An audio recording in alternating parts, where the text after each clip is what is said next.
Hilary Beckles, Vice Chancellor of the University of the West Indies, Professor R. Clive Landis,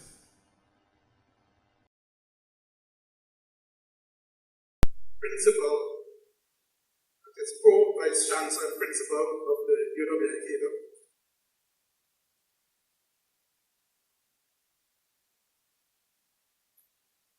Professor Winston Moore, Deputy Principal of the University of the West Indies, Gable.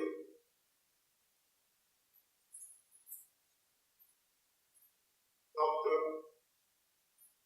Roderick, Director of the Tertiary Education Section of the Ministry of Training and Tertiary Education. I see among us Ms. Donmarie Barnes from the Shelter Island Educational Manor, along with Alice Clark, Miss Alice Clark. And that's Clark with an E, please. What about the E? Got you. Without an E. And we have among us as well distinguished historians. I see Professor Alan Cobley. Also, I recognize Dr. Risa Noel McBarnett, Head of Site of the Global Campus in St. Vincent and the Grenadines. Specially invited guests.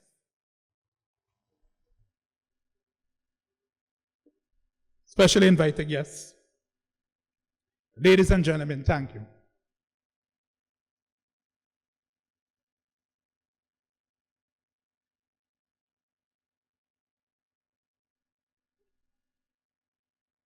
We welcome you, and I also recognize Senator John King. We welcome you to this event, this opening session, official opening of the conference called Island to Island. This is part of a 3-year project funded by the Mellon Foundation to the tune of $2 million Barbados dollars, run through the Department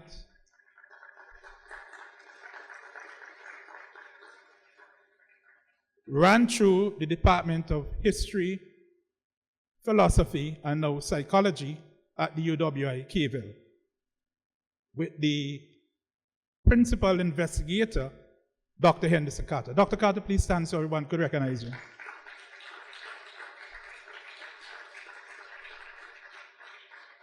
And along with myself, and for those of you who don't know me, that means you're not from Barbados, so my name is Clive Scott, and I am a lecturer in history in the department.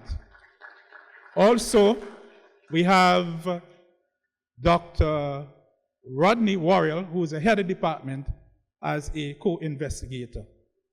And I would say to you, if you're not familiar with the project, you could go online, because Professor Landis, our principal, has ensured that the success of this project is online with full details. It's called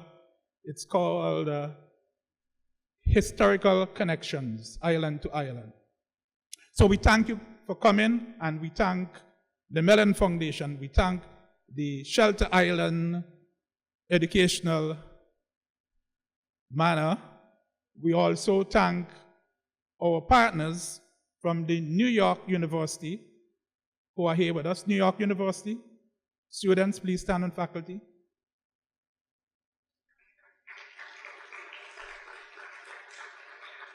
The Bard Graduate Center,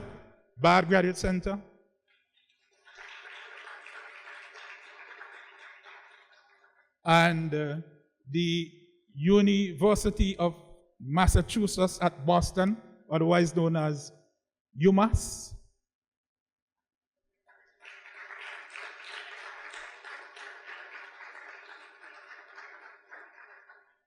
In this project, we have student exchanges, and we have gone on the road, or as Dr. Carter now calls it, we have been on a learning journey.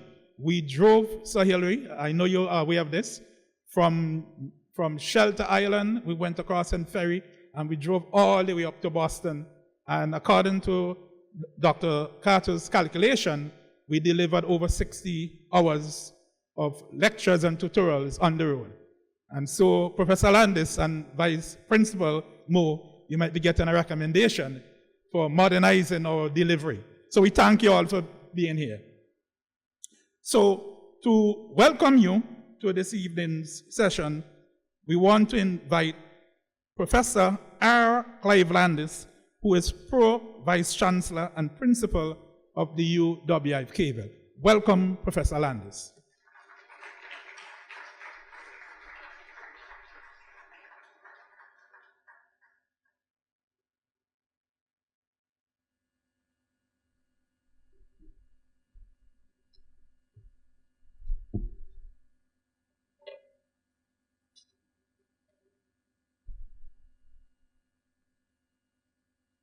Senator John King, Dr. Roderick Rudder, Vice Chancellor Sir Hilary Beckles, colleagues from New York University, UMass Boston, the Sylvester Manor, and the Bard Graduate Center, colleagues, friends, all. A very pleasant good evening to everyone attending this seminal international conference, the Constant Carmichael Research Project Conference in Bridgetown, Barbados, investigating plantation slavery and transatlantic trade networks spanning the US and the Caribbean. The University of the West Indies Cavell campus is very proud to be associated with this important research project, which includes such estimable partners as the Andrew Mellon Foundation, that is funding the project, and leading US universities and research centers, New York University, NYE, University of Massachusetts, Boston, also known as UMass Boston, the Bard Graduate Center, and the Sylvester Manor in Shelter Island. As the leading public university of the Caribbean, the UWI feels the burden of responsibility to conduct the painstaking research that is necessary to understand the laws, the social norms, and the commercial drivers that underpinned and enabled the transatlantic slave trade. Research already conducted under the Constant Carmichael Research Project, which will be presented at this conference, under the theme Island to Island Barbados, has the ability to surprise, revealing an extraordinary commercial interrelationship between the Constant and Carmichael plantations in Barbados with the Sylvester Manor plantation in Shelter Island, New York. It is not my place to encroach any further on the subject matter of today's feature lecture, given by my good friend and colleague, Sir Hilary Beckles. But I do wish to emphasize how the UWI approaches sensitive research on the transatlantic slave trade and plantation slavery.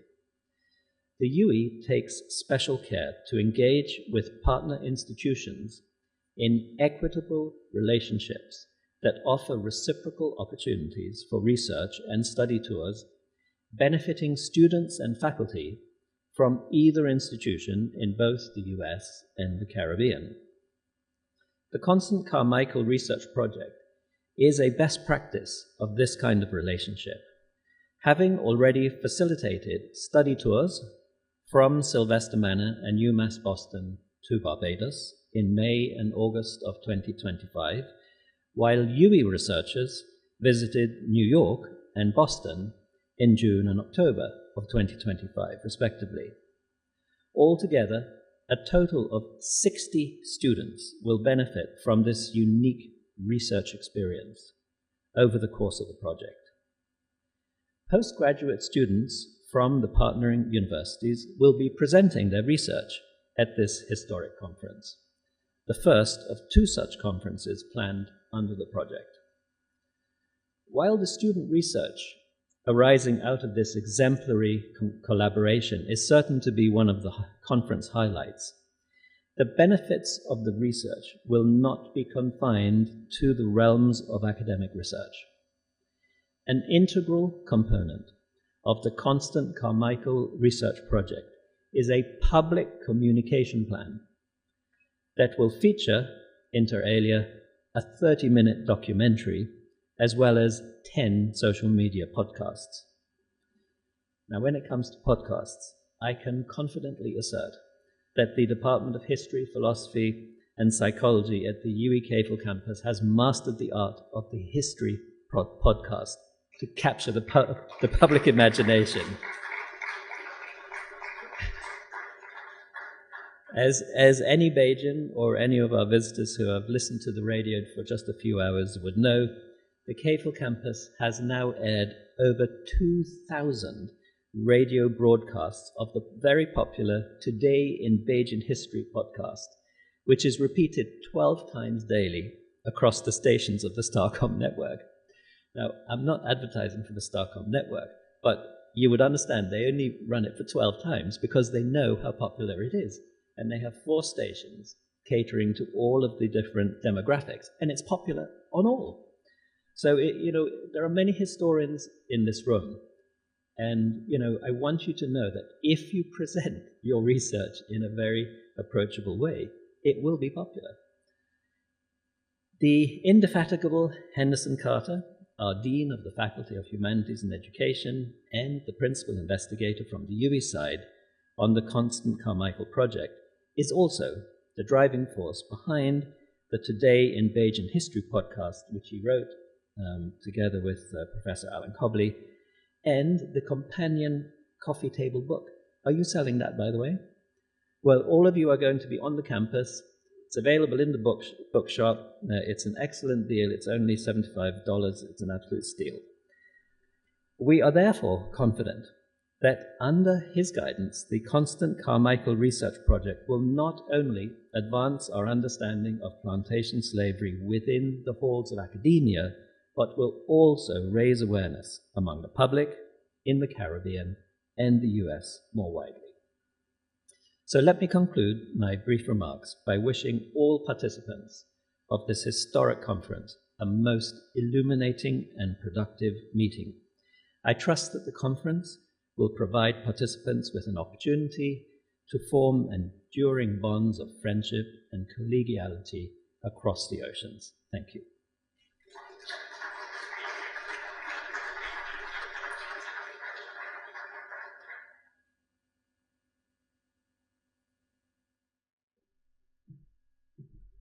Thank you so much, Professor Landis. And we in the Department of History, Philosophy, and Psychology, we thank you for your continued support throughout the years.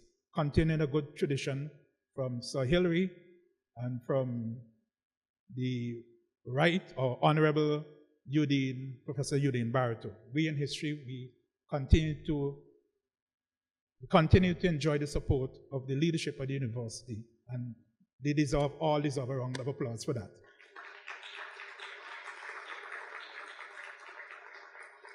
At this conference, we have the big UE family, Sir Hilary.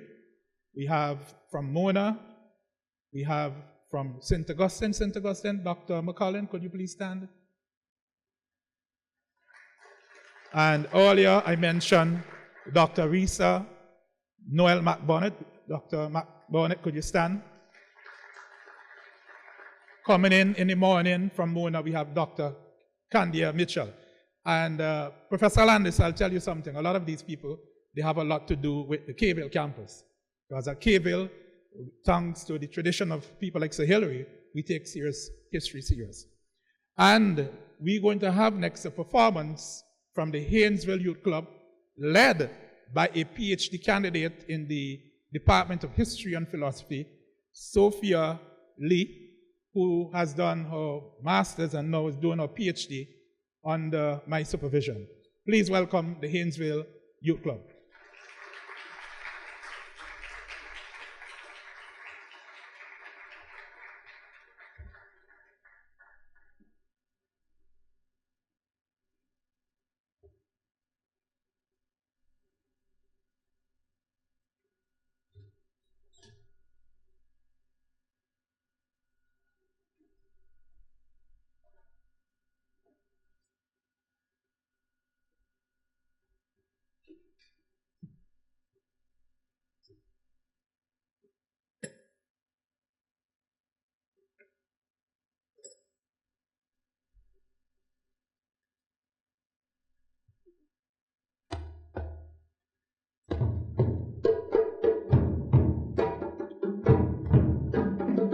Who walks with us? The ancestors rise. Who speaks through us? The ancestors rise. From Barbados kin to New York shore, what do we carry? The story and the drum. From Shelter Islands, sacred ground, what do we honor? The names that must be known. From Newport streets, where whispers live, what do we remember? The tongue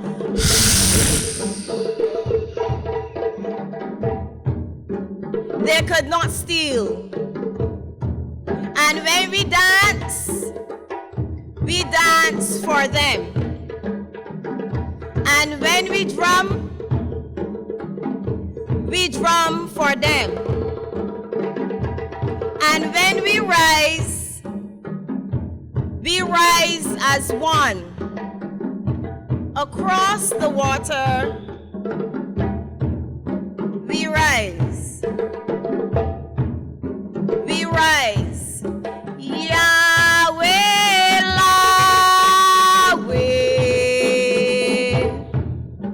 Yahweh, Yahweh,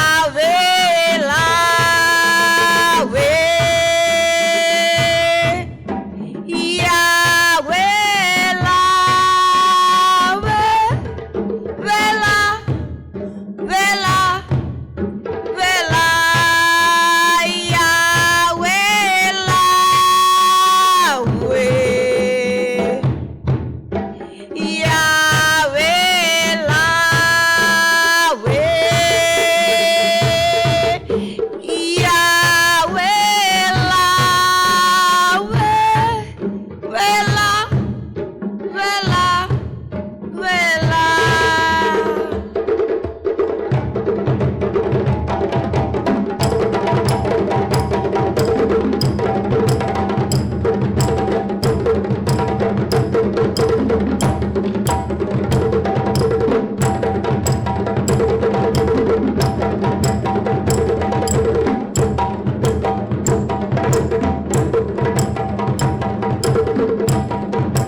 Let's hear it one more time for Sophia.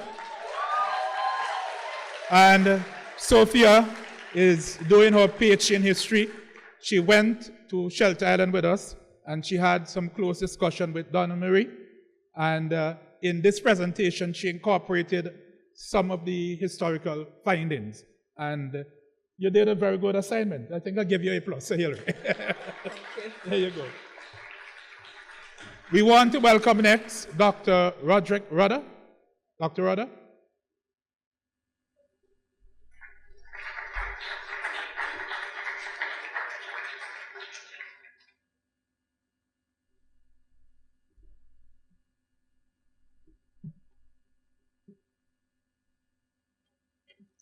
Thank you, Mr. Master of Ceremonies. Professor Sir Hurley Beckers, Professor Clive Landis, Professor Winston Moore, Dr. Henderson Carter, specially invited guests, ladies and gentlemen, a wonderful good evening to you. After such a presentation, we're almost left speechless when we think about the connection between our ancestry, our cultural heritage, and the opportunities that abound as a result of investigating part of our history and our connections across the globe. Therefore, I wish to say to you that it is indeed a privilege and a pleasure to be here to share a few thoughts on this important project, which I believe has profound importance for our nation within the context of the multifaceted value of our Bajan history. Beyond the chronicles of events and figures, our history, particularly the indelible contributions of our ancestors, holds immense value, not just cultural value or historic value, but also economic value. As a youngster growing up, particularly in secondary school, I don't think we fully understood at that time the value of history and understanding our history. And even the potential for economic development that history provides for us. The benefits, the unparalleled opportunities for students across the education spectrum, particularly in the area of experiential learning. For us back in the day, history was just another subject of dates and numbers and kings and wars. But the coming of Caribbean history to the educational landscape and the research that was undertaken by local historians and Caribbean historians made a significant difference in our own understanding not only of the past, but of the present, and how it helped to shape the future for all of us. And the effort to unearth the artifacts to tell the story of the constant Carmichael plantations in relation to Shelter Island paves the way for vital research, partnerships, and I would say the emergence of diverse career paths, because history was primarily seen as a way to enter teaching. But I wish this afternoon to debunk that myth as I share my thoughts with you. And one of the things that we all must appreciate is that not only has Barbados had a long history, and a lot of it focused on the pristine beaches and vibrant culture and inviting persons to our shores. At the same time, an increasingly significant aspect of our national appeal really and truly lies in the rich historical tapestry that exists.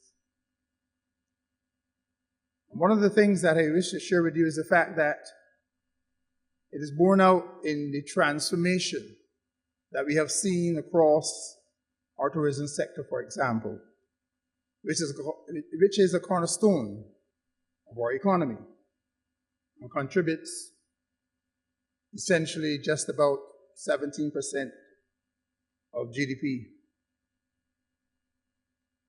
Historically, many persons visited Barbados to enjoy our beaches, sand, sea, and sun.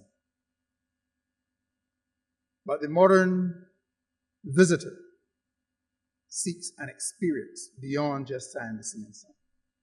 That is where the economic value of the kind of research that is being undertaken by Dr. Carter and his team has the potential to significantly change how we project and present Barbados in the international sphere. No longer are they content to have these superficial experiences. And we have seen some of the changes that have taken place regarding specific areas around the island that are visited by persons who come to enjoy what we have to offer. But truth be told, our history is marked by resilience and innovation. The profound impact of the transatlantic trade and the plantation system offer unique and compelling stories that must be unearthed and told. By integrating these narratives into various experiences for locals and visitors alike, through our historical sites, cultural tours, and educational programs, we will not only enrich their appreciation of Barbados, but also create a distinct competitive advantage within the global sphere. And I wish to suggest to you that tied to this particular project is the potential for another dimension, Dr. Carter, of heritage tourism that will allow for a deeper connection, thereby transforming not only opportunities for leisure, but also meaningful journeys back in time, and encouraging the promotion of our country in the very traditional way, which is by word of mouth, again, based on visits to some of our sites. But for our students, especially those who are participating in this very important project, the classroom is merely a starting point. To truly ignite a passion for the past and to make it relevant to our lives, educators and students must embrace the opportunity for experiential learning. So therefore, projects like the Constant Carmichael project over the course of the 3-year research period exemplifies this particular opportunity. And therefore, similar to how we've had connections made between Spikestown and the Carolinas, the connection between Constant and Carmichael and Shelter Island, they must be told. The students, we have been told, had the opportunity to visit Shelter Island and New England and invaluable study tours in the USA.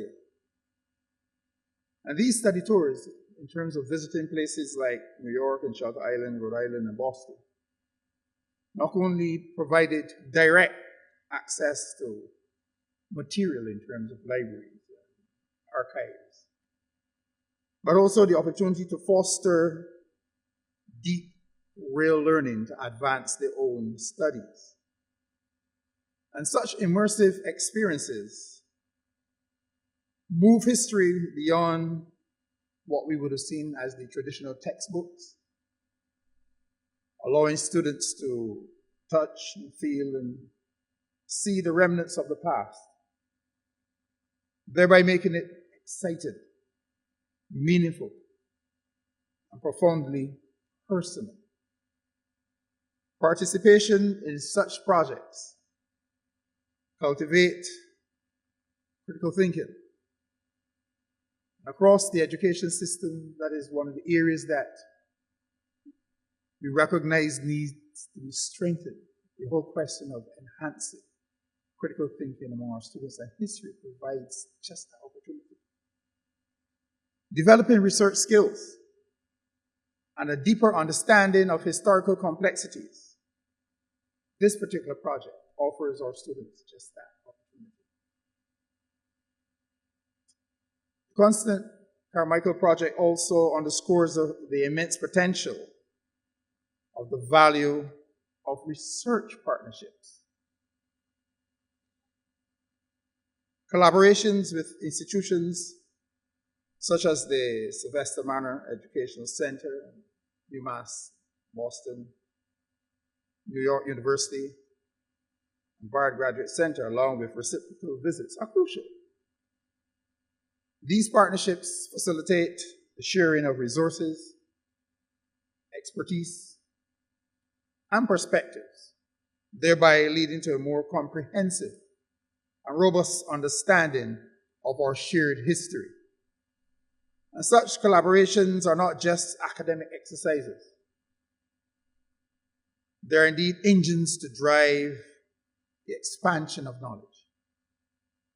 They allow us to uncover hidden narratives, challenge existing interpretations, and present a more complete and accurate account of the past, thereby benefiting both local and international communities. It is therefore important to dispel the myth that a history degree offers limited career prospects. On the contrary, the study of history is a powerful incubator, as far as I see it, for highly sought after skills, opening doors to a multitude of career opportunities. Graduates will emerge with exceptional research, critical thinking, and organizational teamwork, communication, and presentation skills on the completion of their studies. And these skills and competencies have been deemed to be extremely useful across multiple careers. I dare say I fondly recall the days I spent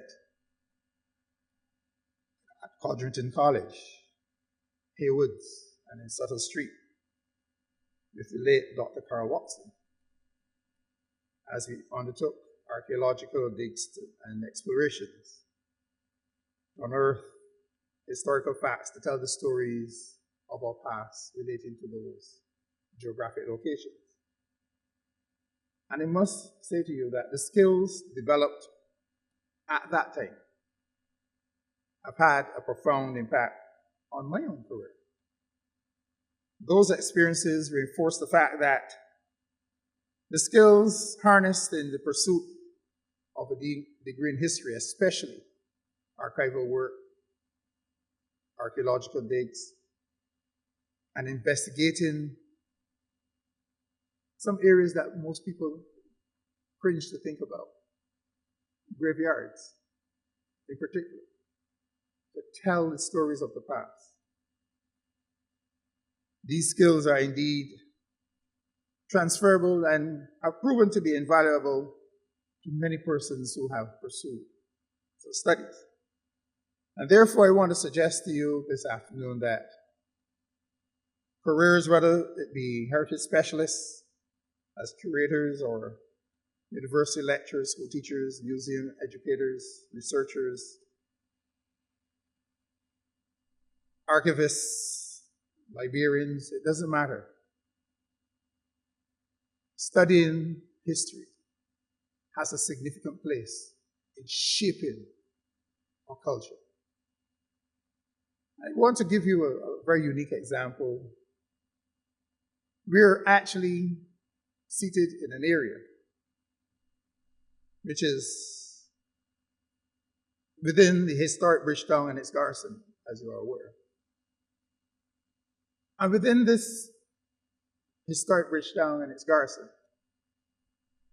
there are opportunities for career advancement.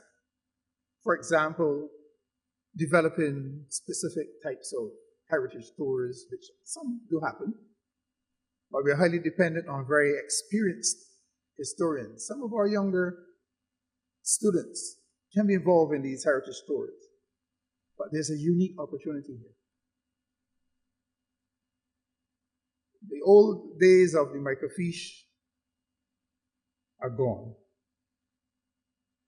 The digitization of specific aspects of our history, especially the opportunity to digitize some of the work that is going to be undertaken within the context of the Constant Carmichael project, provides an excellent opportunity to modernize the approach to history and the learning that can take place, and to give students in other jurisdictions an opportunity to experience virtual reality tours of Barbados without having to be here. And that is unique. And therefore, it's fair to say that the rigorous demands of historical inquiry not only develop analytical thinking, but it creates opportunities now for innovation for us as students of history. That ability to dissect complex information and identify patterns and evaluate evidence and construct coherent arguments, coupled with a clear and persuasive written expression ability and the ability to communicate, sets history graduates aside from other graduates as we seek to move forward. And therefore, I wish to conclude by suggesting to you that researching and recording Barbadian history, especially taking the opportunity to use modern techniques to digitize it, is far more than a subject of academic interest. It is a dynamic force which has very tangible economic benefits and can be a catalyst for the transformation of education. It can also serve as a foundation for collaborative knowledge expansion and a pathway to diverse and rewarding careers for many young people, not just to go into teaching. And therefore, by embracing and promoting our history and research and engagement with our partners, whether it be in Barbados or in other jurisdictions with which we have connections, the opportunity to share knowledge of the legacy and contribution of our ancestors exists. And we not only have a deeper responsibility to honor our ancestors and our past, but also to strategically invest in our future, thereby enriching our economy, empowering our youth, and solidifying our place on the global stage. This constant Carmichael project will therefore provide a perfect platform for history students not only to explore and unearth the past of these two abutting and abounding plantations, but also to add value to our history and by extension, our tourism product while building new careers. And therefore, I wish to express sincere thanks to Dr. Carter for giving me the opportunity to share these thoughts with you. And I wish you every success in this very important conference. I thank you.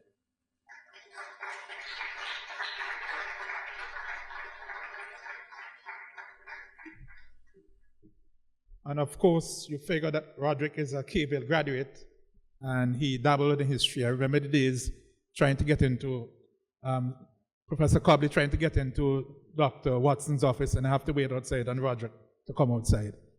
So Roderick, we thank you for taking the time out. And he is from the Department of Tertiary Education. And we thank the government of Barbados for the support. Let's hear it, a round of applause for the government.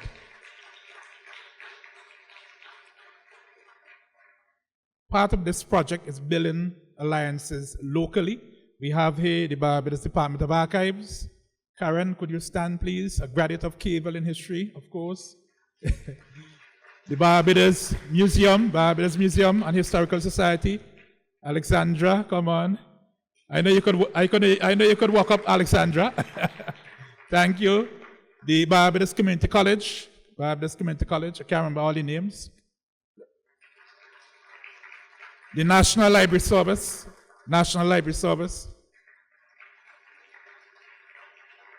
So we're building alliances locally and regionally. When we were designing this project, Professor Landis, and so Hillary knows that from day one I'm a regionalist. I said, Dr. Carter, there must be a regional component. He said, well, Cleve, it's only proposed between Shelter Island, and say, well, we could share experiences and learning. So we are glad to have Mellon Foundation agree to put in a regional component in it. And so we have from St. Lucia, Winston, I can't pronounce that last name. Winston is from the St. Lucia Community College, Winston. From Five Islands, we have Makia the Challenger, and she's doing a PhD on reparations, being supervised by Dr. Rodney Warren. Also, we have with us Dr. Gary Michael Denny, however you put it, who is a graduate of KVL and also award-winning. So Hillary, under your leadership. And he's at St. Mary's College in Maryland, and he knows a lot, not only about the region, but Africa. He spent many years in Africa working incognito as a speechwriter for the late President Nelson Mandela. Another round of applause for that.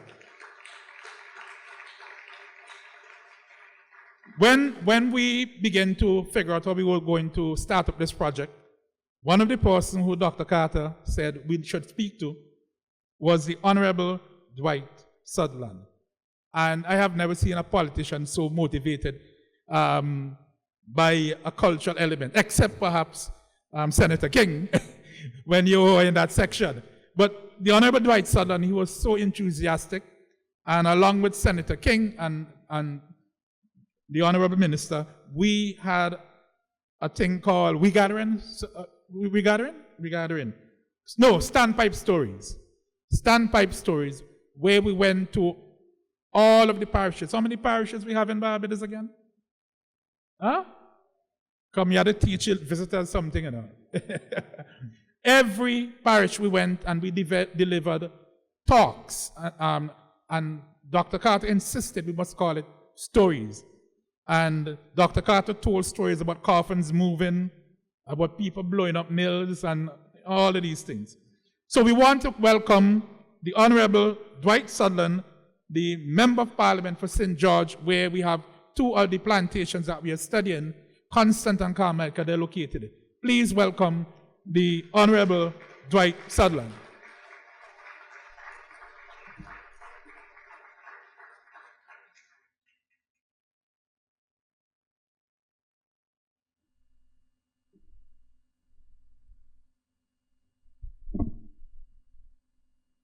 Good evening to all. Usually, anytime I'm at a podium, I usually do a little icebreaker and gauge the faces because I need to see people smiling. Professor Hilary Beckers, Professor Landis, Professor Moore, Dr. Carter, other members of the teaching profession, doctors and professors, Senator King and his wife, ladies and gentlemen. You know, I'm not an academic, and I don't consider myself a traditional politician. Professor Hilary Beckers and I, we wore white together on a cricket field some years ago at that great institution just above Black Rock, University of the West Indies. But due to stuff like this, I had to abort wearing white. And that's why Professor Hilary Beckers carried on, because you can look at him and see he looks younger than I am, and he's not wearing anything like this. So indeed, the University of the West Indies is dear to me. I'm a proud graduate of the University of the West Indies, both undergrad and postgrad. And I'm also a former university lecturer, those of you who will know, from 2002 to 2006 or 7, yes, 2007, international business and international business management. But more importantly, I'm a true son of the soil. My grandfather toiled long and hard at Carmichael Plantation and Buckley Plantation. So it's an honor and a privilege. I count it as an honor and a privilege to be asked to give remarks on a project conference that focuses on the parish, of which I'm not only one of the parliamentarians, but I'm a proud son of the soil. And we know the relationship between the United States and Europe. In June 2025, I would say approximately 120 persons, including Senator King and Dr. Carter, gathered at the estates on a hill overlooking the picturesque St. George for a heritage event where Dr. Carter and his University of the West Indies students shared their fascinating experiences of the New York learning journey with members of the parish. I was particularly thrilled to hear about the project and engage with the participating students. Earlier on March 28, 2025, I attended the launch of the project at the University of the West Indies Cave Hill campus and understood how such research could stimulate not only community development, and I heard from the last speaker, heritage tourism. We all know that St. George, with its two vast fertile valleys, the St. George Valley and Sweet Vale, are still to this day our main agricultural areas, or as one historian suggests, the breadbasket of St. George, and that's how I start most of my political speeches. I'm from the breadbasket. St. George was the home to the sugar experiment in the 17th century. Indeed, early research by Sir Woodville Marshall suggests that the experiment started at Constant in the 1640s, but was more successful at Wraxall and Locust Hall, all in the same parish. Grove St. George is still the home of the West Indies cane breeding station and experimental sugarcane fields to facilitate the production and export of various cane varieties. The parish has been at the center of liberation struggles in 1649, in 1816, 1876, and you know, of course, in 1937. The 1876 Confederation revolt struck a blow against oppression in Barbados and almost toppled the planter merchant government. The revolt started at Bide Mill in St. George, Bide Mill Plantation, and spread to St. Philip, Christchurch, St. John, and St. Michael, with its leadership General Henry Green and Smith Berry and the Dothan brothers, all hailing from the parish. uniquely the constituency that I represent not only has Carmichael and Constant, but Bidenville as well. Yet, within these oppressive circumstances, St. George produced one of the most celebrated stonemasons in the entire country. Adam Straw Waterman, born in slavery in 1803, he was responsible for the reconstruction of St. John Parish Church in 1836 after it had been blown down by the Great Hurricane of 1831. Waterman, a landowner and vestryman, also built Kendall Sugar Factory in 1859 in St. John and was the first and only black man to construct his own sugar factory at Greens in St. George. Again, I represent Greens in St. George. So you understand why I'm here, not only from my grandfather, but the history of this project is within the breadbasket and within my constituency. St. George also produced James Sisnett, an engineer, who was buried at St. Luke's Anglican Church, graveyard. At 113 years, he was the oldest man in the Western Hemisphere and the second oldest man on the planet Earth. His grave at St. Luke's Anglican Church is now a significant heritage asset. Again, as a little boy, I went to lessons at his home, and he lives a stone throw from where he lived, a stone throw from where he grew up in Elton, St. George. St. George also produced Round Suki King, who held 12 Worth draft titles between 1994 and 2014. I had the distinction of playing 385 players simultaneously and winning. Well, he's not from my area, but again, he's from St. George. The heritage attributes of the parish: the signal station, the parish church, cholera burial ground, Buckley Sugar Factory, again in my constituency, the trailway, again in my area, the land at Gun Hill, they're all known, well known.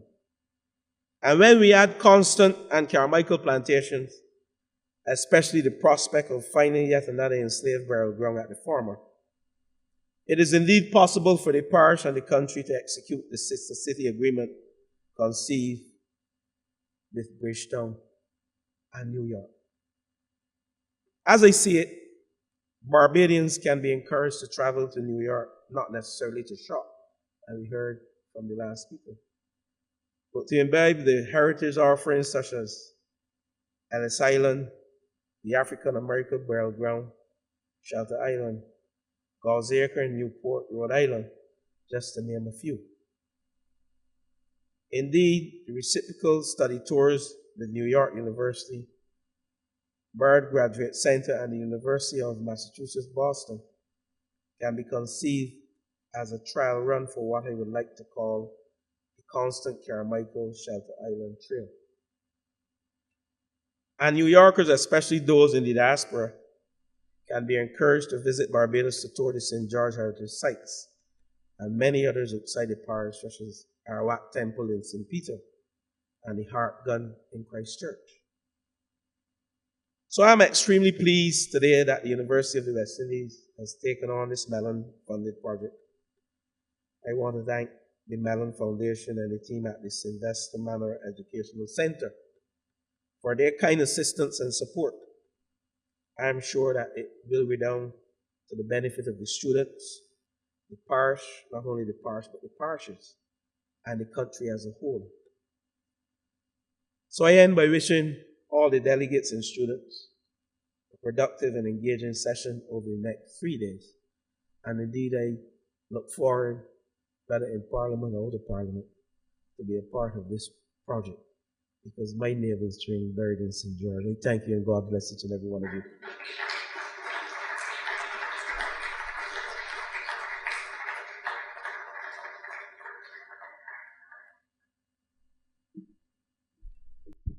Thank you very much, Honorable Dwight Sutherland. He used to be my neighbor. He moved out. I don't know why. But fantastic neighbor, and also his wife too, fantastic former employee of the University of the West Indies at K-Ville, in the student support services. We thank you, Dwight. We want to acknowledge the presence of Stephen. See you, Stephen, you here? Not yet? Okay. Jennifer Morgan, not here yet? Oh, there you are, Jennifer. Okay, no, if you could stand for the camera, please, Jennifer. We're trying to get everybody popped up. And Tracy McCarthy. Tracy's here? In the building, okay. So the next speaker is a very, and that's how we do it in the Caribbean, to emphasize, repeat one word over and over. So if someone say you're bad, the more bad we put, it is more important you are. When we were designing this project, we had to have conversations with potential partners. And the first potential partner was Sylvester Manor.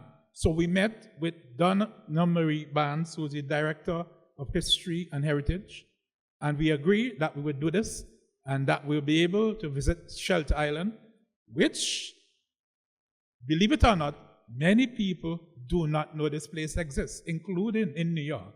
It's a small island just off of Long Island. And to get there, you have to take a ferry. And one thing that Dr. Carter loves about Shelter Island is riding the ferry. He just likes to ride the ferry. And recently we had the ferry up to Connecticut, and it was even better.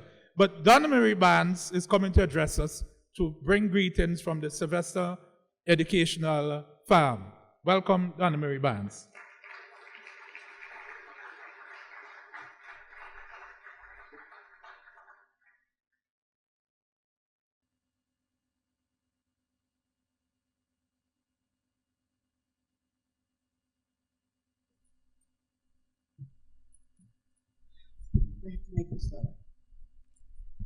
Good evening, everyone. Thank you so much for having us. This is indeed a wonderful gathering, and I stand here very proud and humble and excited. And if I could get through this without crying, it'll be a miracle. I am Donna Marie Barnes. I'm the Director of History and Heritage at Sylvester Manor on Shelter Island, on the east end of Long Island in New York. And in the course of our organization, which is just coming up on 15 years, we're not very old. In every tour, in every publication, in every presentation, in every mention on our website, we always begin that Sylvester Manor was established in 1651 when the island of Shelter Island was bought with 1,600 pounds of Muscovado sugar brought from Barbados. The connection between Shelter Island and Sylvester Manor and the island of Barbados is integral to everything that we do and always has been.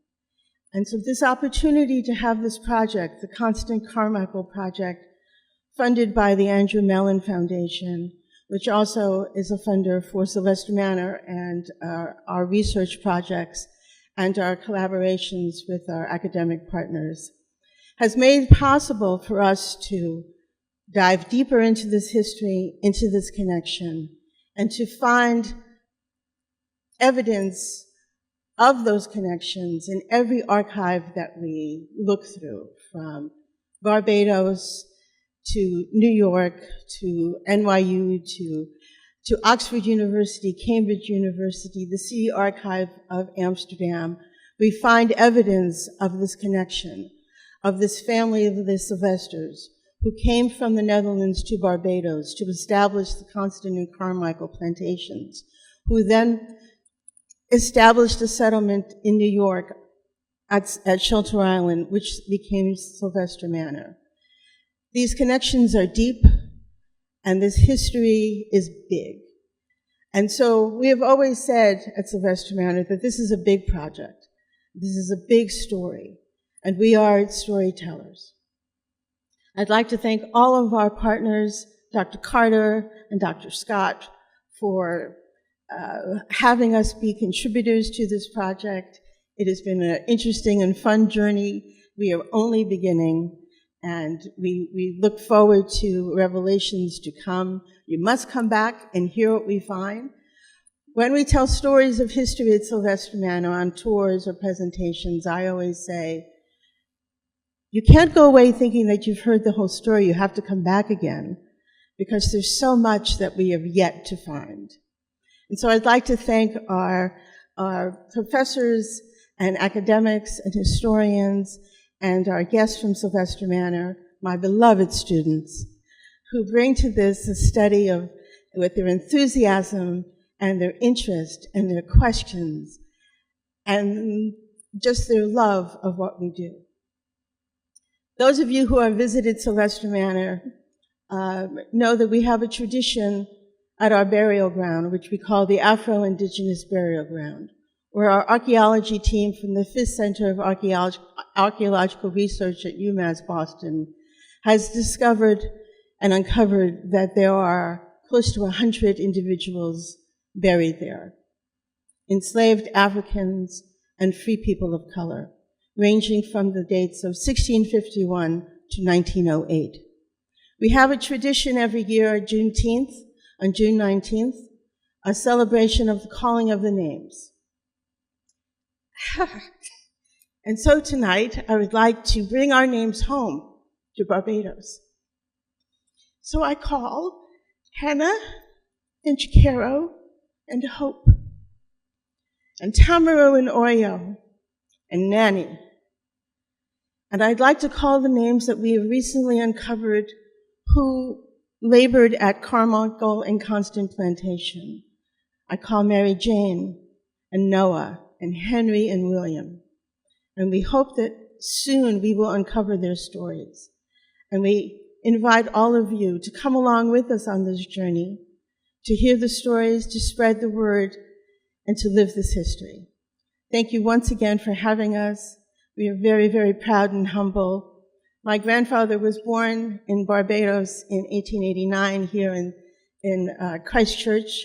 So this is not just my ancestral home. Professionally, it is my ancestral home for my family.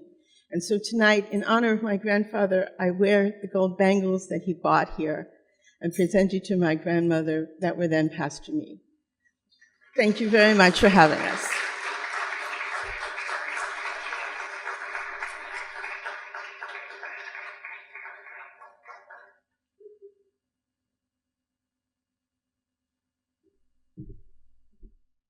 Let's hear it one more for Don Mary Barnes.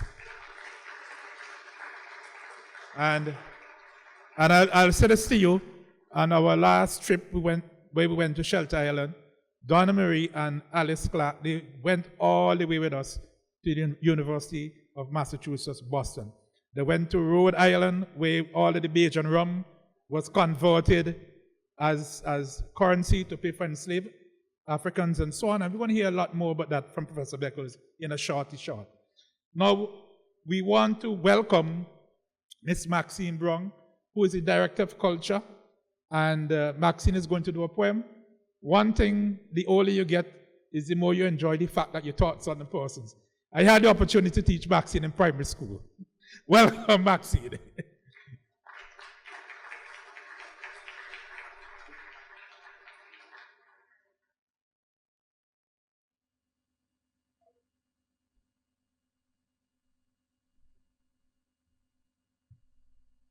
I read my drummer.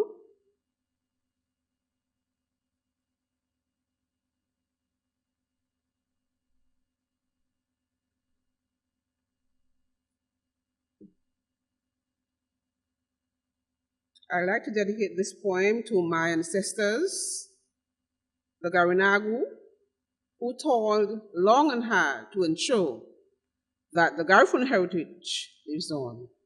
Hail Garifuna.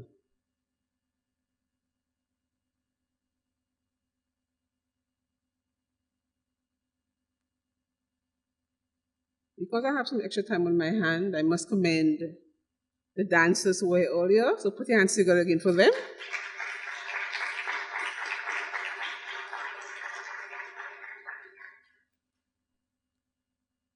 Okay, so I have no drummer. I should continue. Drums of My Fathers by Roy E. Cayetano. Drums of my fathers rumbling in my bones. Drums of my fathers roaring in my mind. Drums of my fathers capturing my soul. Words of my fathers tumbling from my mouth. Drums of my fathers, of my grandfathers, of my ancestors, drumming in my psyche. Drums of my fathers, beat, drum, beat. Beat, drum, beat. Roll on and on. My Garifuna frame, and my Caribbean bones tingle. Keeping time with the reverberating sound of the hallowed trunk, whose roots reach deep into the hills and the vales and the souls and the streams and the souls of Africa. Reach in to the banks and the waters and the heart and the mind of the Amazon, of the Orinoco. My hybrid body shakes and sways and rocks and communicates with the blur of wrinkled hands. Of wrinkled hands, of hardened hands, with wrists still sore and scarred after manacles and chains, gunpowder and bullets, and cross-shaped swords that transverse the Atlantic, calling at West African stations and Palm Island studs of the Golden Antilles. Unlike the antelope skin that captured the clatter and the thunder of the hoofbeats of the herd in the African plains, and the rumble and the tumble of the jungles, and the fall of the Amazon. I, stretched and taut, have taken the beating and the pounded, but my spirit shall not be quieted, will not be muffled, for I am the hallowed halo trunk, and the hills and the vales, and the streams and the souls of Africa, and the banks and the waters, and the heart and the mind of the Amazon and the Orinoco, and the wrinkled, callous hands, dragged across the Atlantic and dumped on the golden studs and shores of the Caribbean waters. Yet I must know, I was there before that. I was there before the pale faces came, and organ music, jukebox blaring, hymns sung to Mary and the Queen's English. And the Queen's English shall not be quieted. Drums of my fathers rumbling in my bones. Drums of my fathers capturing my mind. Drums of my fathers recapturing my soul. Or the words of my fathers tumbling from my mouth. Drums of my fathers, of my ancestors, drumming in my psyche. Souls of my fathers, drum, beat,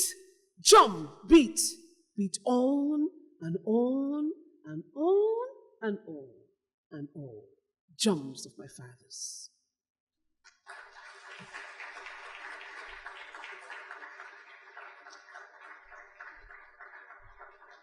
Thank you so much, Maxine, Director of Culture in St. Vincent and the Grenadines.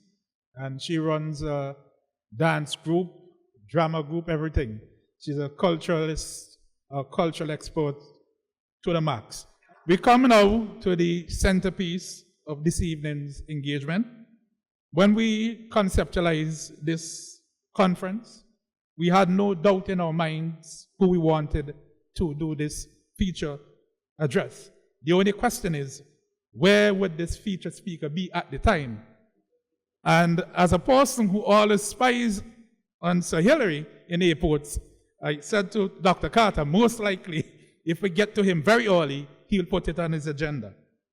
So Hilary Beckles, Professor Sir Hilary Beckles, is the Vice Chancellor of the University of the West Indies. He's in his second term.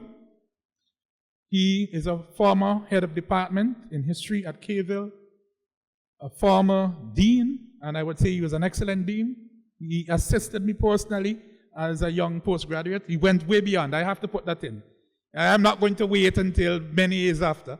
And recently, we celebrated him with a publication called Interrogating Injustices, which Dr. Carter would want me to tell you is on sale tomorrow morning, right? Professor Beckles is also the chairman of the CARICOM Reparations Commission. And he recently returned from the UK.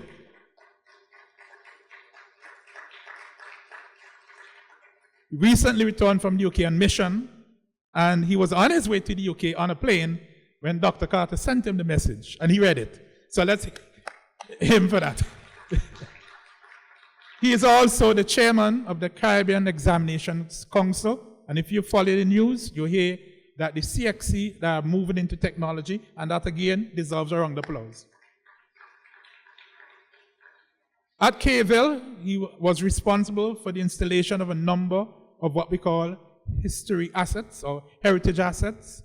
We have a magnificent layout, and I know from time to time, Professor Landis calls Dr. Carter and says to him, go on a tour, right? So if you haven't seen it, when you come to the campus tomorrow at some point, we'll let you see Quas, we'll let you see the Golden Stool, the 3Ws Oval, all of the work from Professor Beckles. So he's a cricket lover, has written many books about cricket in the age of globalization. He has written on popular culture and Rihanna.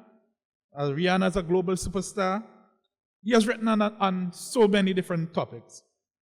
He is, if we were to label him, we would say he is the opening batsman of historians on the Caribbean and Caribbean diaspora globally.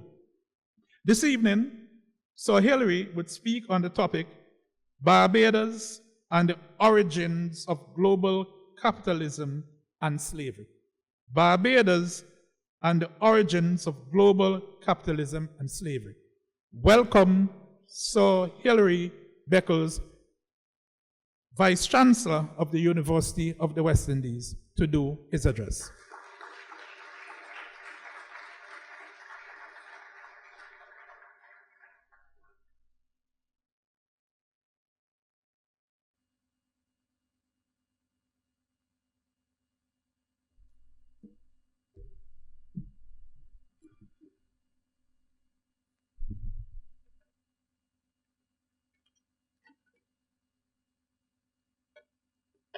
I wish I could have stayed in my seat and enjoyed the music and the singing and all of the storytelling and the poems, but unfortunately, my task is to speak about the background and the context of this extraordinary story.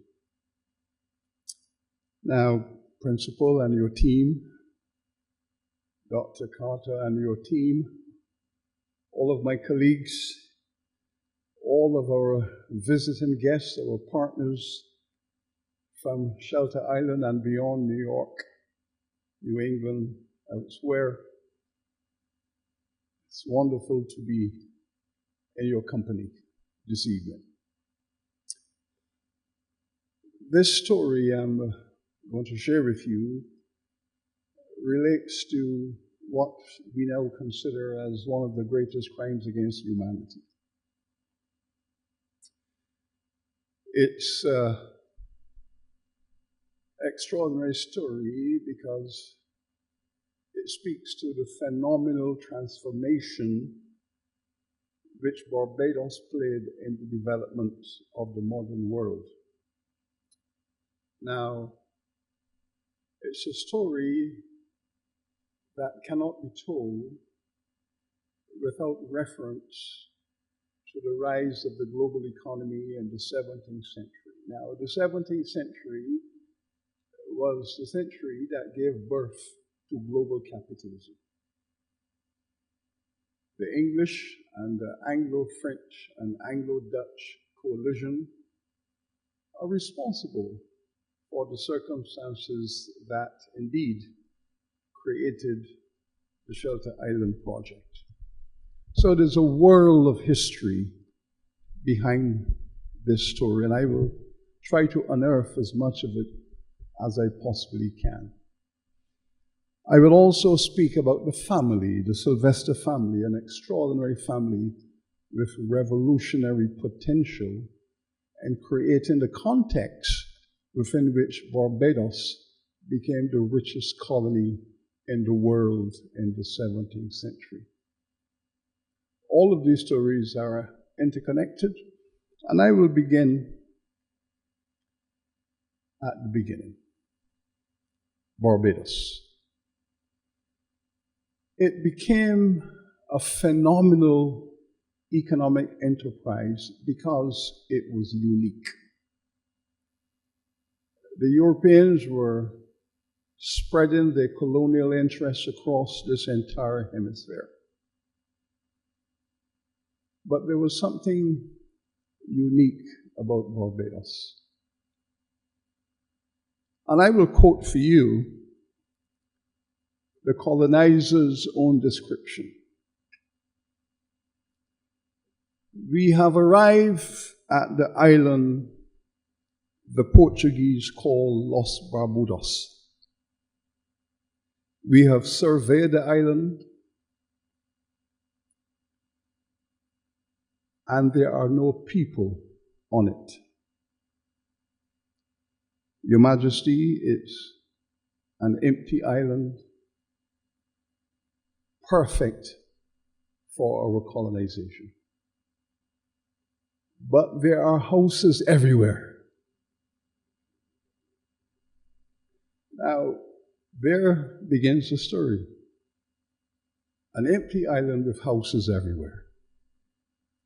Because the Spanish would raid this island and capture the indigenous people and take them off to Mexico to work in the mines. The Portuguese were raiding the island. They would capture the local people, the indigenous community, and take them to Brazil, northeast Brazil, Pernambuco, Bahia, to work on the sugar plantations. Those who survived fled to the neighboring islands, primarily St. Vincent, St. Lucia, and Dominica. Thus, the English arrived and found an empty island. Arguably, it is the first reference to colonial genocide in American history. The complete destruction of a large and vibrant community. Barbados had one of the largest indigenous populations in the Eastern Caribbean. Excellent archaeological work done by our colleagues have revealed that there were villages scattered all over this island. Now, you can automatically understand why an empty island with so many natural resources, there was running water, there were rivers everywhere, rich and fertile soil. To the east of the archipelago, the closest island to Africa, you can understand why all of these features would attract investors. You don't have to make an investment and risk your capital because the community has an indigenous population that is in rebellion. They tried to do this in St. Kitts, but the indigenous people would raid the settlements, burn the houses, and drive the people. They tried it in Antigua. It didn't work because the local people would burn their houses, undermine the enterprise. But here, in Barbados, perfect beginning. They couldn't try this in St. Vincent for St. Lucia and Dominica, because the indigenous population took up arms and fought aggressively against any form of colonization. And this is why the Windward Islands remained the last part of this hemisphere to be colonized. For 200 years, they fought, they resisted, they kept the indigenous communities vibrant. In the midst of all of this, Barbados is the oasis. And so the English arrive in their large numbers. This is the perfect beginning for a colony. The Sylvester family was a part of that first generation that came to this island. They were part of the first generation. But that project, as you have heard, was a project that relied heavily upon the financial resources of the Dutch. Now, remember that in the 1620s and 1630s and 1640s, the 3 decades we're dealing with, Amsterdam is the financial capital of the Western world. Not London. Amsterdam is the financial capital of the Western world.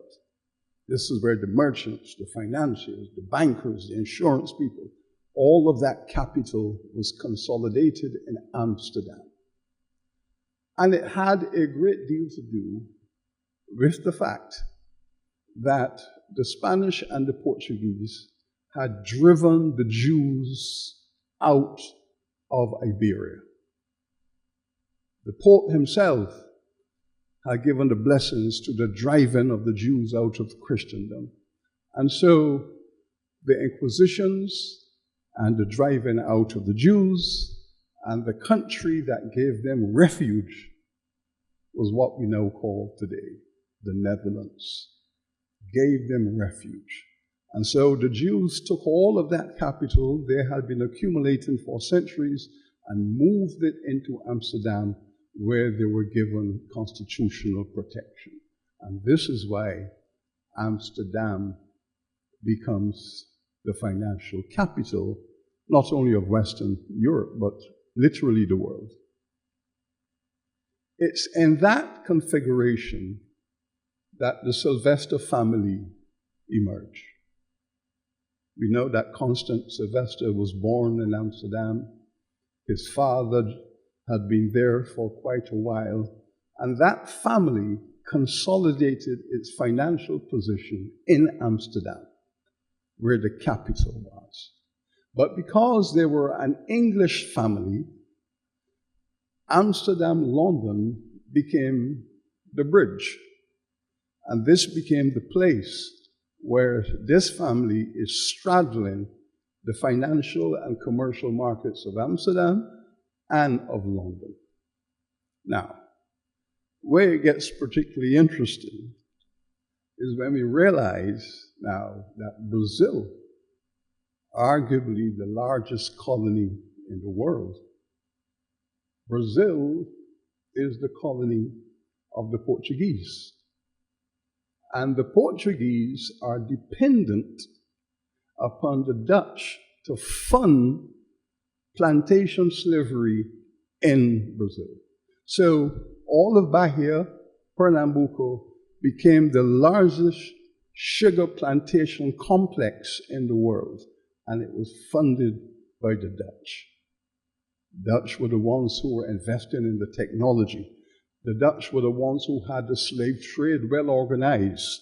They were the ones who had the West Indian Company. And that company was highly militarized. That company was going to Africa and bringing out thousands of enslaved Africans for Brazil. Thus, Brazil became the largest exporter of cane sugar in the world. 80% of all the sugar that is consumed in Europe is coming out of Brazil. Portuguese colony with Dutch finance and Dutch technology. It was only a matter of time before the Dutch would go to war against the Portuguese to capture the colony from them. Because you're financing this operation, it's not your colony. You're not allowed to own land because most of them and many of them were Jews. They were allowed to bring their capital, their finance, their marketing, but they couldn't own land, and therefore the Jews, mostly Dutch, felt disenfranchised. So they went to war against the Portuguese in Brazil, and Brazil sunk into civil war. That was the opportunity for Barbados. And so the largest producer of cane sugar in the world is now in civil war. They have lost their markets.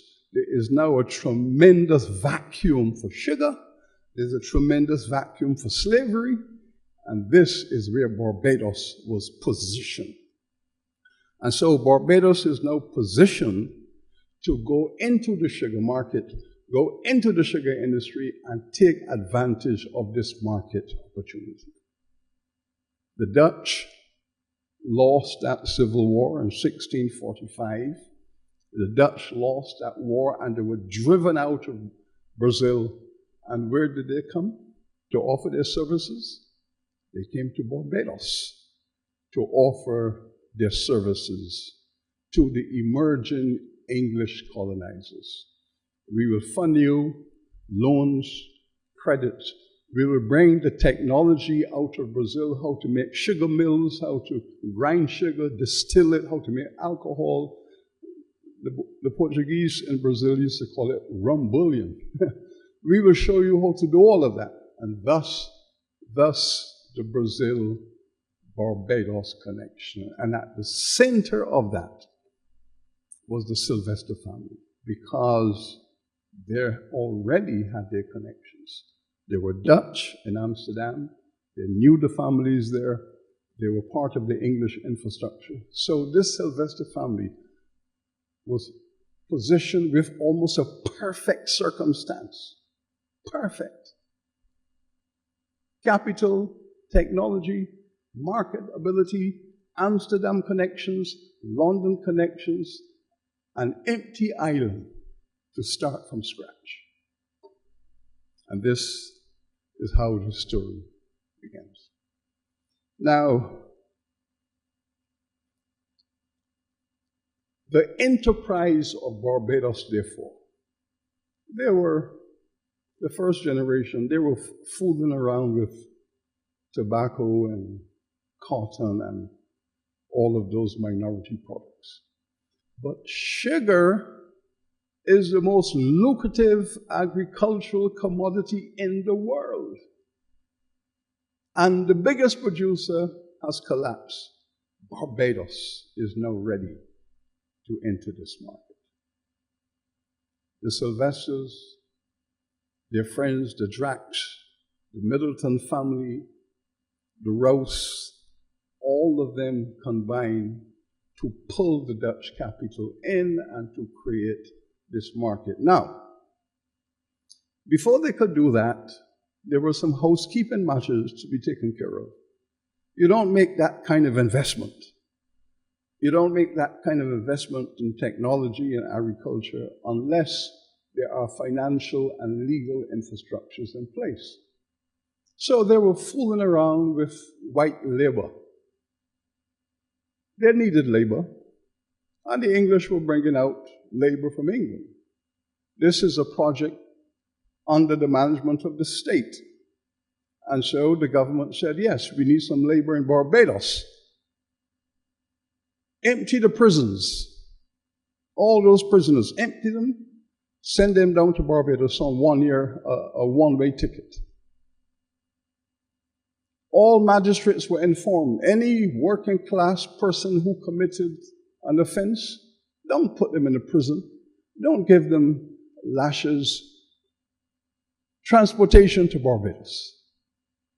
And so the English judicial system was adjusted to accommodate a supply of working class English people down to Barbados.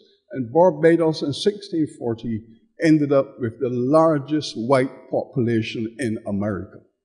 No other colony has as many white people as Barbados because they needed labor, sugar plantations, the cheapest, quickest form, send out the poor, vagrants, all people who were homeless, people walking the streets, and there were a lot of them. Round them up and send them down to Barbados. Over 30,000 working class people were shipped out to Barbados to set up the plantation system. They were given 10-year contracts, but of course they're not going to survive 10 years of plantation labor. So it was a death sentence. But in comes the Dutch, in comes the Sylvesters and the Draxes, and they say, listen, what is this fooling around with working class white workers on plantations? That model has no future. It has no future. The only model that has a future is slavery. Indentureship has no future. And then there were conversations about how can you treat these working class white people the same way you treat enslaved Africans. There's a tremendous debate in Barbados about that. But of course, human beings are human beings, and in 1647, the white working class, the servants as they were called, the indentured, revolted, massive revolt in Barbados by the white working class against their superiors. That was sufficient proof. I will fast forward 10 years, because 10 years later, there's a debate in Barbados about whether white people had been reduced to slavery. And there's a very intense debate. Is there slavery? Is there white slavery in Barbados? White people reduced to slavery because the Sylvesters and the Draxes want to make so much money from their plantations that they would enslave anyone they can get their hands on. And thus the matter found its way into the British Parliament.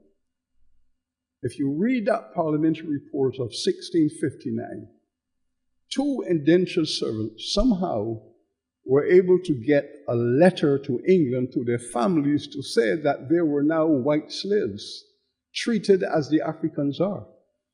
This matter found itself in the House of Parliament, and in 1659, there is a debate on the parliamentary floor.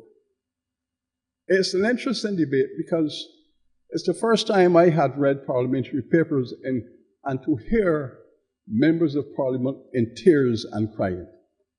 They were in tears. They couldn't believe what they were hearing. Richard Cromwell himself said, the history of the English people is the history of the gradual freeing of the lower orders. And if we are enslaving our own people on the plantations in Barbados, we are men most miserable. It has to stop. All of the members of Parliament stood up and spoke about this tragic thing that has taken place, that slavery had been abolished in England in the 14th century. They have not had slavery in their country for 300 years, and now suddenly our poor, defenseless people are being treated as slaves by the Draxes, the Modifers, and the Sylvesters. The British Parliament shut it down. From here on in, the British Parliament ruled, no more white workers, indentures are to be shipped to Barbados to work on sugar plantations. All those who are currently on sugar plantations must be removed from those plantations unless they are working as skilled workers, carpenters, masons, mechanics, and so on. No more field gangs for white workers. No white woman must work in the field on this island. If they cannot work as domestics, they will work as nurses and other skilled jobs. And this is when the black folks came into the picture. Now, to make their investment safe, these families are putting pressure on the legislature. They want to protect their capital. And so the Barbados Assembly issued an edict that from here on in, from here on in 1643, all Africans brought onto the island of Barbados must work for the owners and the heirs in perpetuity. They must be classified as property, as chattel, and real estate. This edict was put in place to make sure now that the investment can be made. The slave owners will now have property value in their slaves. They could treat them as property. Well, you know how property is treated in any market economy. Property. You can buy it, you can sell it, you can lease it, you can mortgage it, you can use it as money, you can use it as currency, you pay taxes with it. All of those values that property would have, now they were applicable to the African people who were brought in as slaves. And critically, you have to find a way to make it go on and on intergenerational. So therefore you legislate that the birth of a black child will take the status of the mother. So the black woman is now classified in law as the owner of slavery. In other words, when the child is born in the colony, if the mother is white, the child is born free. Even in those circumstances where the mother was white and the father was a slave, the child was still born free. And of course, when we had the censuses later on, there were many children who were born of white mothers and enslaved fathers, but those babies were born free. So the black woman is the carrier of slavery. It is through her that slavery is reproduced. It is not reproduced through the black male, it's reproduced through the black female. These systems were put in place to enable the sugar revolution to happen. And St. George Valley became the home of this massive investment. And so Constant and Carmichael and all of the other major slaveholders, they concentrated their holdings in the St. George Valley because this was an open valley, tremendously rich soils. There had been a river flowing through there for hundreds, for thousands of years, and that had enriched the valley with perfect soils for sugar production. And immediately, 10,000 acres of St. George Valley was owned by the merchants of London. So the merchants of London made their massive investment to own that St. George Valley. These plantations here, Constant and Carmichael, were once owned by the merchants of London who had bought that valley in the first 5 years of colonization.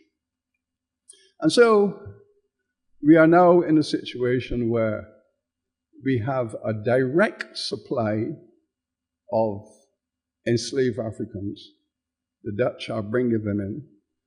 Drax becomes one of the first plantation owners in Barbados to set up his own shipping facility out to West Africa. But we now have this massive influx in the 1640s and 1650s that enabled the sugar revolution to flood Barbados. And it was based on the importation of, at least our calculations are 130,000 enslaved Africans came into Barbados, were brought into Barbados between 1640 and 1680. 1680 is a very good point of calculation because that is when the island had its first population census. The 1680 census is detailed, all inhabitants in each parish listed. And in 1680, there were 30 37,000 Africans. Now, what you have to figure out, how can you import 150,000 and at the end of 40 years you have 37,000? Because slavery in the St. George Valley, slavery in Barbados was genocidal. You define genocide as a system where a population does not grow naturally. Now, we know that the magnificent thing about human beings is that we have sex all the time, and therefore babies. So populations will grow. If a population does not grow, something is preventing it from growing. It could be disease, it could be viruses, it could be something in the natural environment, or it can be a man-made phenomenon. In the case of slavery, it was man-made because you have no interest in reproduction. The economics were clear, and these are the economics that led to Shelter Island. What are the economics? Each enslaved person brought into Barbados in the 1630s, 40s, 50s, the average price was about £30 for a male, £25 for a female. In other words, you go down to what was then called Carlisle's Bay, the slave ships come in, you go down, the auction starts, and the bidding starts, blah, blah, blah, blah, blah, blah, blah, and the average price was just under £30 per female and per male. Now, so you've now spent your £25, £30, you have a plantation, the Sylvester's plantation is 500 acres. 500 acres, the perfect labor structure for a 500-acre estate is at least 175,000. 175. So you need 175 enslaved workers to run well a plantation of 500 acres. Okay? And you're buying them for £25, £30. Now, what you found with these plantations also in St. George is that there was a preference in the first phase of a plantation for males. Okay? So the slave trade coming in for the first 20 years was primarily male. Because you want the men to cut down the forests, dig up the trenches, cut out the roads, and lay down the plantation. Plantation is a physical thing. You construct it. And then the demand is for male labor. And so the black population in Barbados on this estate was 80 to 90% male, 10, 15% female. Now, you see the reproduction element there? You can't reproduce with that anyway. Now, then you have to decide how to replace them. And the policy of the first generation of slaveholders, especially those in St. George, was no reproduction. Use and replace. Use and replace. If we can get 7 years out of each slave and replace that slave, we're way ahead with our surplus. So the management policy was 7 years is the cutoff point. 70 years, the cutoff point, replaced them, and the slave ships kept coming, and the slaves kept dying, and they're dying, and they're being replaced, and that was the model. Okay? That was the model. That was the economic business model. And it generated tremendous profits to these pioneers. So now what do they have? They have wonderful land, very fertile. They have now an endless supply of Africans coming in from West Africa. They have shut down the white servants, the white workers' supply. And importantly, the price of sugar keeps going up and up and up. And all of these first generations became multi-millionaires in today's money within the first 15 years. And some of the stories are fascinating because one of the first books, if not the first book written with the title A History of Barbados, was published in 1657 by a gentleman by the name of Richard Ligon. Richard Ligon wrote a book, A True and Exact History of the Island of Barbados, and he published it in London in 1657. And he knew all of these guys because he was living in Barbados. He came out to Barbados in 1647. He met the Sylvesters, he met the Dracs, the Militants, and he became associated with them. And he told their story. Modiford, for example, came out to Barbados with 300 pounds in his pocket. And he boasted that by the time he leaves Barbados, he must be worth at least 150,000. 300. Now, all of this was written by Ligon because Ligon interviewed him. And he said, yes, I came here with 300, and I want to get involved in sugar and slavery, and by the time I leave here, I must be worth 150,000. That was the same for the Rouse family, the Militant. It was also the same for the Sylvesters. And they pulled it off. They pulled it off. But at some cost, because in 1649, the slaves revolted. So Barbados now has its first slavery boat in 1649, and Sylvester's plantation is burnt, his canes are burnt to the ground, and his dwelling house is burnt to the ground by his slaves. Now, in other words, this is not a friendly business. This is not a friend thing, you know. Sylvester, it is reported by Ligon that Sylvester's plantation was burnt, his canes were burnt, and his dwelling house was burnt. So this is a war zone. This is a war zone. And that rebellion was violently crushed. We know that they were boiled in oil until dead. They were put in hot pans and boiling oil until they died, which is the beginning of a method of dealing with rebellious slaves. This is the beginning, because the next plot was 1675. And when that plot occurred, they gathered all the leaders, took them to Spikestown, they built a huge bonfire, and they burnt them all to death in Spikestown. So the cruelty of being burnt in oil, boiled in oil, or being burnt on a fire is accompanying this process of wealth creation. Now, the reason why I'm giving you all of the background is for you to capture the quality and the nature of the men who we are talking about. While this is going on, England is also in civil war.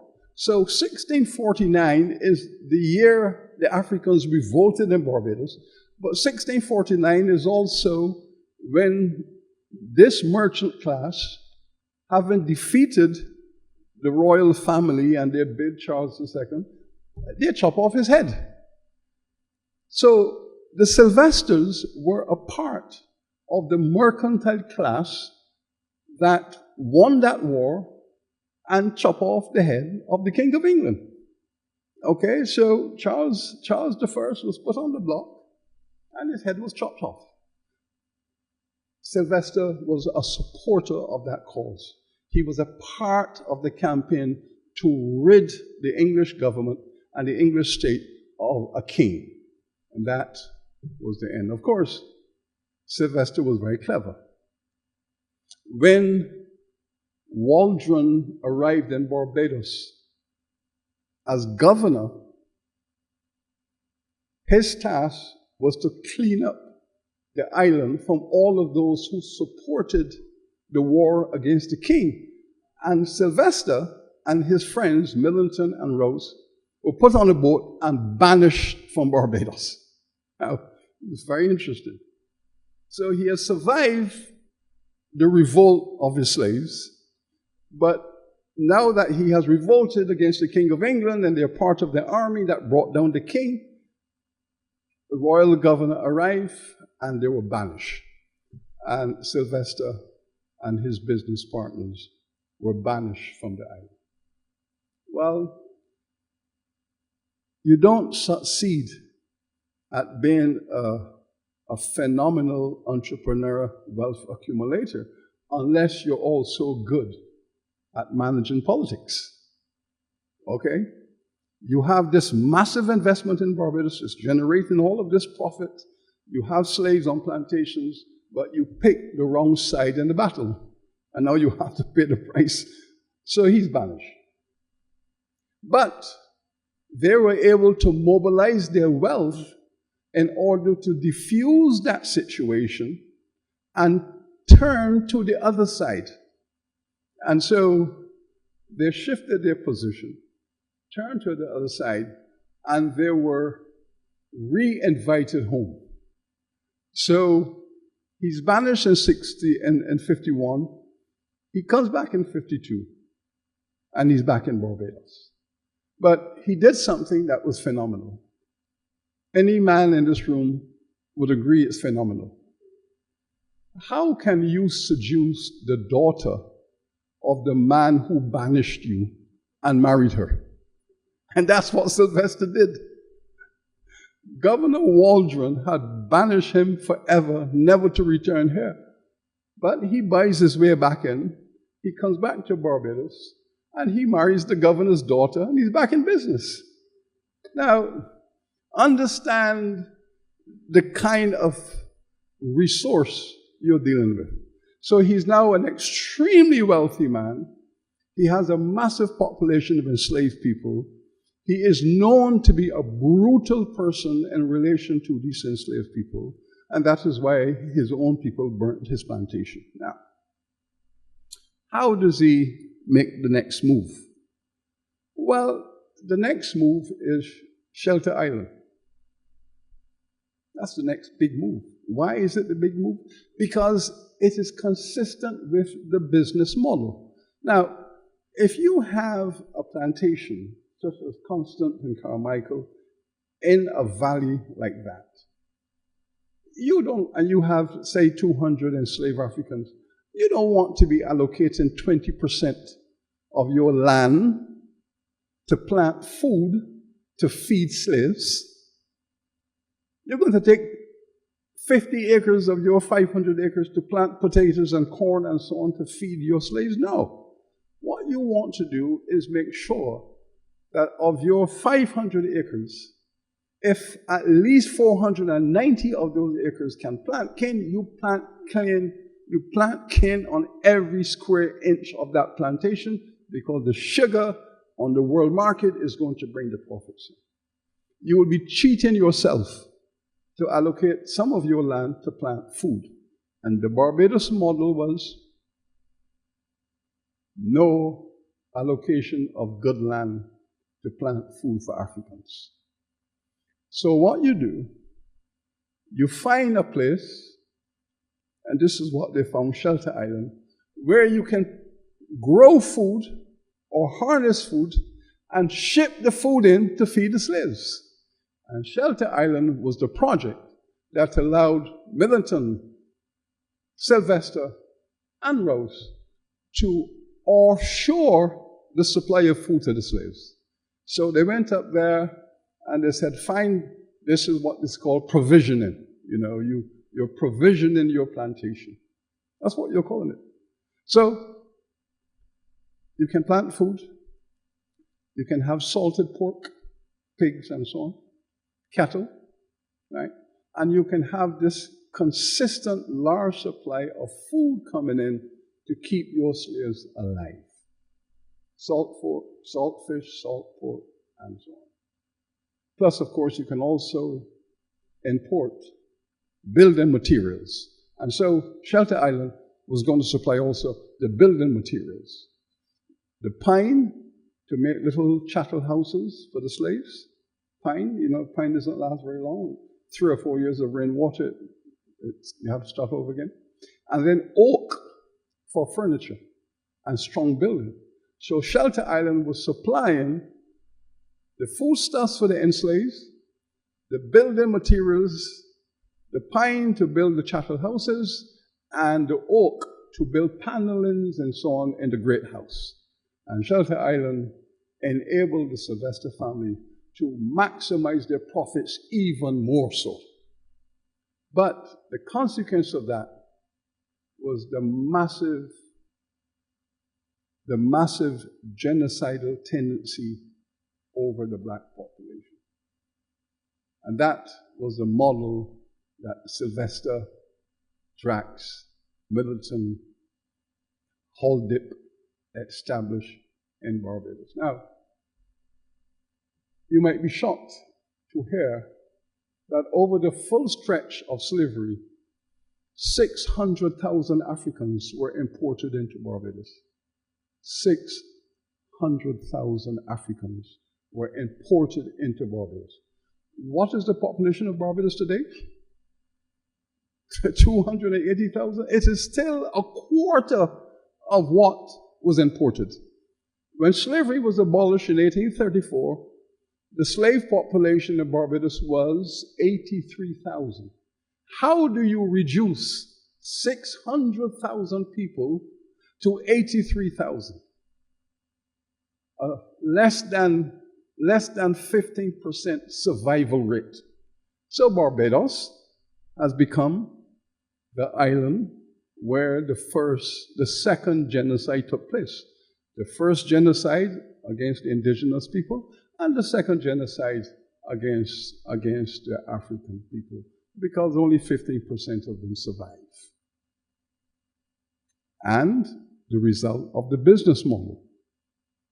You want 7 years of labor out of them? You don't grow food to allow them to survive. You import it, create a supply chain, allocate all of your land to sugar, maximize your profit. So, when we speak of the concept of the profit maximizer, all of you who have gone and studied economics, you know the theory of profit maximization. You know the idea of profit, generating surplus, reduce your costs, reduce every area of cost that you can, while at the same time, with your product, you maximize the income from your product and you keep your overheads to a minimum. Apply those same economic principles to the plantation structure which was established here in Barbados. Now, where Sylvester and his business partners were particularly fascinating from the grand scheme of history is because Shelter Island was the first Barbados economic colonization. And remember, why did they choose Shelter Island? New York. New York is a Dutch colony. It wasn't called New York until 1664. It was called New Amsterdam. New York was New Amsterdam. It was a Dutch colony. The British went to war with the Dutch and took it from them and won that war in 1664 and renamed it New York. And they renamed it New York because the King of England was also, before that, King James II was the Duke of York. So they named it in honor of the Duke of York. That's why it's called New York. So when Sylvester and his brethren went to Shelter Island, they were going into Dutch space, but there were products of that Dutch space. They came out of that Dutch space. They came out of Amsterdam, and now Sylvester, who was born in Amsterdam, is now in New Amsterdam with his own island. Understand how all of these things are beautifully connected politically and colonization and so on. So, Shelter Island becomes a product. But it was the first occasion on which Barbados enslavers went overseas and found a new colony. 1652. Now, where was the second? Jamaica. Having done Shelter Island, the idea of taking an island offshore, the next project was Jamaica. Jamaica, a huge island up there, and the Spanish don't understand sugar. The Spanish don't have sugar plantation technology, but they have Jamaica. And the English says, hell no. What a waste of good land. And so they organized a campaign here in Barbados. They went, of course, to England and they spoke to Oliver Cromwell, and Oliver Cromwell said, if you can pull it off, I will help you. The slave owners in Barbados made the investment, led by Thomas Molliford and the same Drax of Drax Hall, St. George. And they funded this campaign to go and capture Jamaica from the Spanish. They had the meetings in Spikestown at Molliford's tavern. Molliford's the governor, and he's having these conversations. And so off it goes, and they take Jamaica. They take Jamaica from the Spanish. Now, in the same way Sylvester had his island, now the Barbados enslavers have an even bigger place to have Jamaica. And what does Drax do? Drax says, for my investment, I want all of the north coast of Jamaica. And Drax took, if you know the geography of Jamaica, Drax took from Ocho Rios all the way to Montego Bay. That's a lot of real estate. But that was what he wanted for investment, which is why Drax Hall Great House, which is still there in Ocho Rios, was built 15 years after he had built Drax Hall here in St. George. So now we have two Drax Halls. One here in Barbados, the original, and the next one in Ocho Rios, Drax Hall, because one family is now spreading across the Caribbean. Thomas Molliford, who was governor here, goes up to Jamaica, carried the slave laws, carried the plantation system, and he said, well, I want the Ligony Plains. Now, if you know that geography, from Ligony all the way through Halfway Tree, all the way to Spanish Town, all the way to St. Catherine's, all of that is now owned by Thomas Molliford. And so the Bajans, slave owners, colonized Jamaica. Molliford went up there, carried the Barbados slave laws. He carried his friends with him. All the Barbados planters went up there. If you go to Spanish Town Cemetery, and some of you might want to do this as a project, go into Spanish Town Public Cemetery, and you will find that about 60% of the names of the people buried in Spanish Town were Barbados slave owners. Molliford, Colletons, Yeamans, all of them are buried in Spanish Town because that's where they went from here. Now, second project. The third project, started by Sylvester, the third project is now the Windward Islands. And they set up the operations, now led by William Willoughby. For those of you who know Willoughby Tavern, you know Willoughby Tavern here in St. Thomas. That was Bagatelle Plantation. The Bagatelle Plantation was a plantation of Lord Willoughby. And he's the governor, and his plantation is Bagatelle, where I live, by the way, Bagatelle. And they set out to conquer St. Lucia and St. Vincent. They're spreading. So they're spreading their wings. Barbados is now saturated. 90% of the land on this island is now taken over by sugar. It's saturated business model. If you don't grow, you shrink. So you have to keep growing. You have to keep growing. You have to expand. If you don't expand, you shrink. So they go down to St. Vincent, and they met with the Carib chief. And they told the Caribs, or the Kalinago people, well, you know, just give us some land where we can build some plantations. You can have the rest of it for yourself. You can have the mountains. You can live in the mountains, but we want the flat land. Yeah. And of course, remember where it started. Those Kalinagos who had survived the raid in Barbados got on their canoes and off they went to St. Vincent and St. Lucia to consolidate their position in the mountains.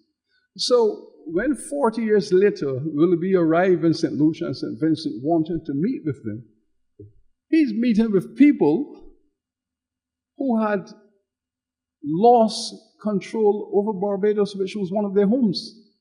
So they're not prepared to discuss nothing with Barbados slave owners, but they made a local deal for peace. And as soon as the Willoughby got back to Barbados, Canandaigua came down the hill and slaughtered half of them. And so the English now are thinking, where to go next? Where can we go? We have to go. The next expansion model was Suriname. Let us take Suriname. And the same Willoughby organized a delegation, went down and captured Suriname from the indigenous people. That is why Suriname was called, for 150 years later, it was called Willoughby Land. And all the books and documents of Suriname is called Willoughby Land. It's only later on the Dutch took it and put it back, renamed it Suriname. So Shelter Island was the beginning of an expansionist process of Barbados capitalism. First Shelter Island, then Jamaica, then the Windward Islands, and finally Suriname. When this young man died in 1671, he was just 55 years old. He had done all of this stuff, leaving Amsterdam, coming here, setting up slavery, setting up plantations, making a fortune, being kicked off the island, coming back, marrying the governor's daughter, expanding up to, and he's only 55 years old. So it tells you of the kind of consciousness. These people were phenomenal entrepreneurs, capitalists, if you want to call them that. And of course, they had also participated in cutting off the head of their king and funding the execution of their king. So they executed their king back home. They're murdering the slaves on their plantation who are fighting for their freedom, and they're setting up these systems. These were the men who became the basis of what we now call the origins of capitalism. These men go down in history as the men who have broken with the past. And I don't say that lightly, because what were the Spanish doing?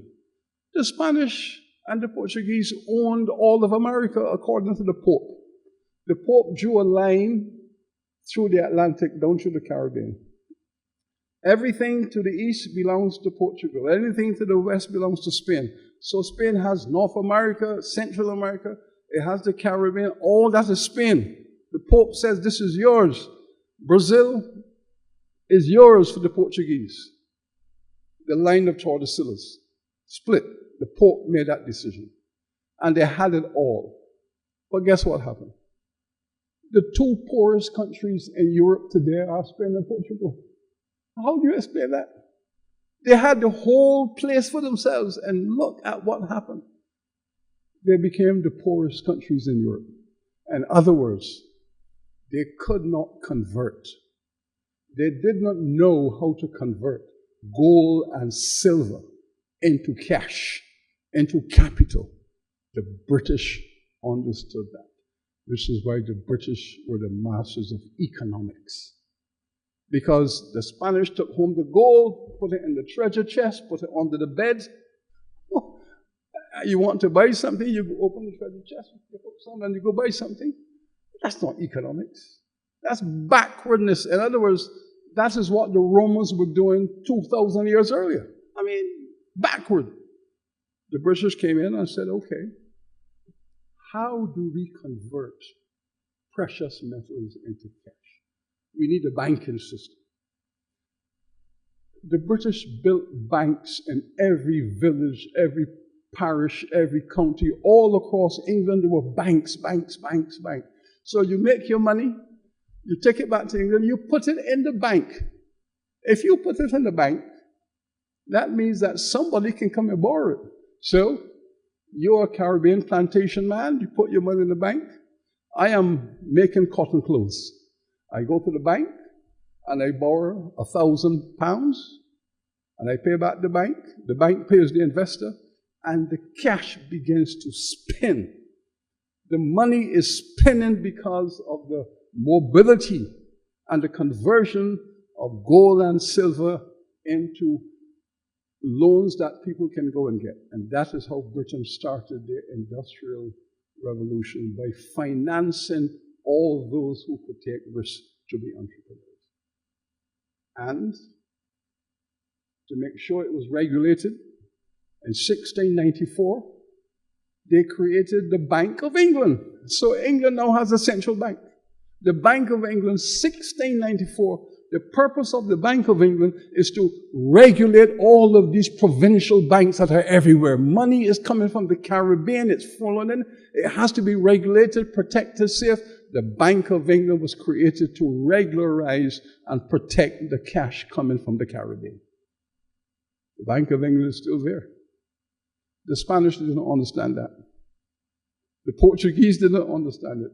And Britain became the wealthiest nation in the world because they understood how to take colonial cash and convert it into capital for their domestic people to borrow and expand their operation.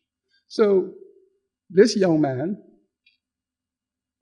Constant Sylvester, was a critical part of this phenomenal transformation of the modern world. It was through them that they understood how to capitalize. And when I said chattel slavery, Sylvester, Rouse, Middleton, Drax are the architects of chattel slavery. And this is where I end for your comprehension. Slavery had existed for thousands of years everywhere. But slavery is a loose word. People use it loosely. All races have had slavery. Everybody has been enslaved over time. No. Slavery is a generic word that is used loosely. You can argue that in historical times, a wife was the slave of her husband because you married the man, he gave you his name. If you had property, the law transferred to the man, and you are rendered propertyless the moment you marry a man. So, children, you can say, were slaves because children have to do as they're told. Eat this, do that, sleep, drink, move, keep quiet. Control, total control. Workers were always controlled. So over time, the word slavery became loose. And the best way to explain this to you is to imagine a swimming pool. A swimming pool has a shallow end and it has a deep end. You let your kids play in the shallow end, but the grown-ups play in the deep end. Now, that's what slavery. The deep end was the thing the British invented. The British invented something called chattel slavery. It had never existed anywhere in human history. Where a human being is classified as non-human. The British Acts in Barbados, this is where it started, in Barbados. When the Slave Code of Barbados was passed in 1661, Sylvester was sitting in the House of Assembly. Sylvester was representing, this is Constant. Constant Sylvester was representing the parish of St. George in the House of Assembly. And when the Slave Code was passed in 1661, he was one of the leading architects. Meaning, Africans are not human. That had never happened before. They are not a member of the human family. They are property. They are chattel. You can do with them whatever you wish because they are property. You cannot rape a slave woman because you can't rape property, because under law she's property, so she can't be raped because she's property. Right? And her offspring is my property, and so on and so forth. So the British invented this thing called chattel slavery. And we have examined slavery everywhere. We've looked at slavery in Asia. We've looked at slavery in the Middle East. We've looked at slavery in Africa itself. We've looked at slavery everywhere.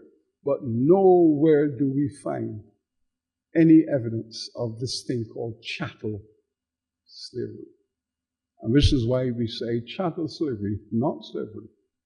Chattel slavery is a crime against humanity, because to deny a human being in law, to deny a human being in law is to deny them their human identity as a creature. Therefore, that is where we say that the crime against humanity started. Not with generic slavery, but with this new model that was born in Barbados, was created in Barbados, was created by the English mindset with Dutch financing. This is where chattel slavery started. And from here, it went to Jamaica, it went to Shelter Island, it went to South Carolina, and this is why South Carolina became the colony in America with the largest black population, because the Barbados slave owners took control of South Carolina. It was given to them, they took their slaves up there, and South Carolina became a Barbados colony. And it's not surprising that the early governors of South Carolina were all Bajans. They were the same people. They were the same Yemans and the Collintons and so on. They were the ones who went up there and invested. So Shelter Island is a part of a much bigger project, which is the movement of wealth and of capital, its accumulation, through the use of the chattelization of African people based on the production of sugar. I hope that doesn't spoil the fete.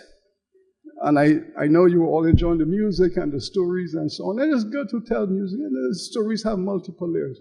But unfortunately, these are the hard, naked facts behind the story. Thank you.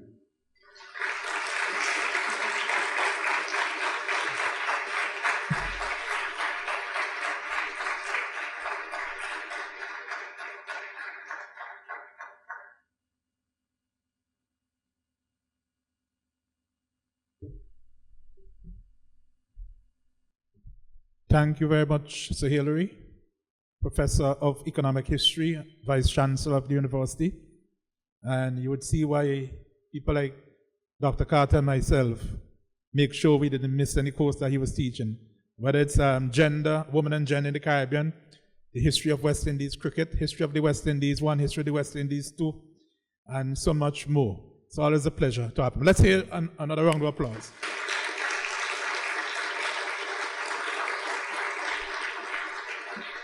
I'm going to welcome to the mic the Principal Investigator and current Dean of the Faculty of Humanities and Education, Dr. Henderson Carter. He will give you closing comments, and after that we'll have our fete, as Professor say. We'll have the stilt walkers, the drummers, and we have drinks and eats outside. So at this point, I bid you farewell.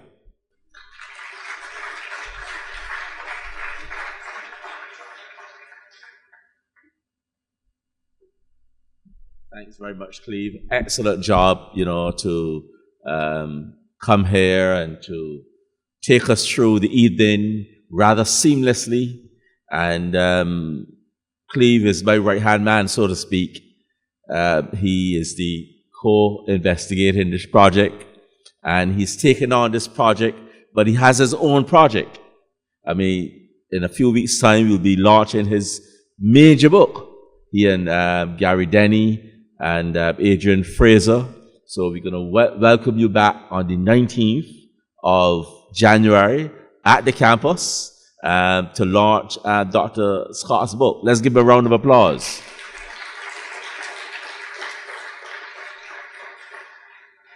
This is an amazing group. People from all over the world, all over the Caribbean. Is William here, Pettigrew?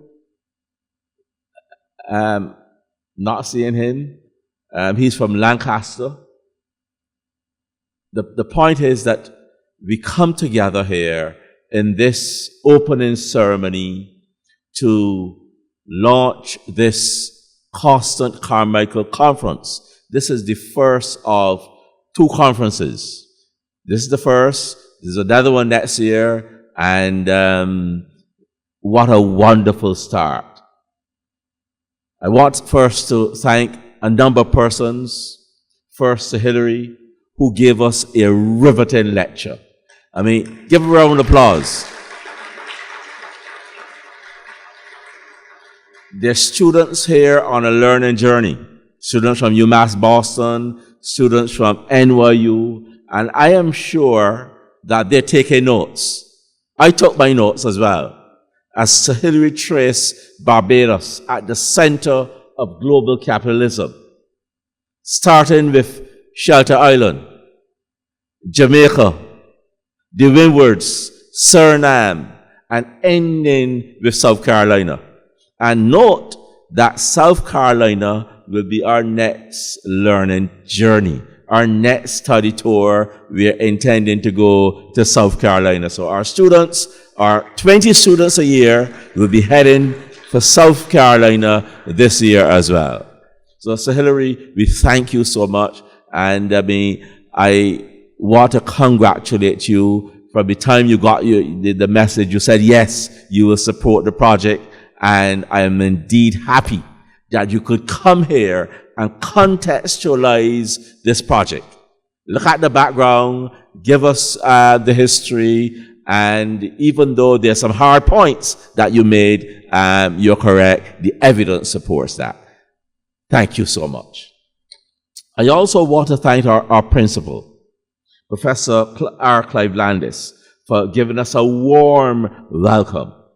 And the principal, in his remarks, looked at the value of the partnerships that we have. And sometimes we don't understand the value of partnering with other institutions. We at the campus, we have a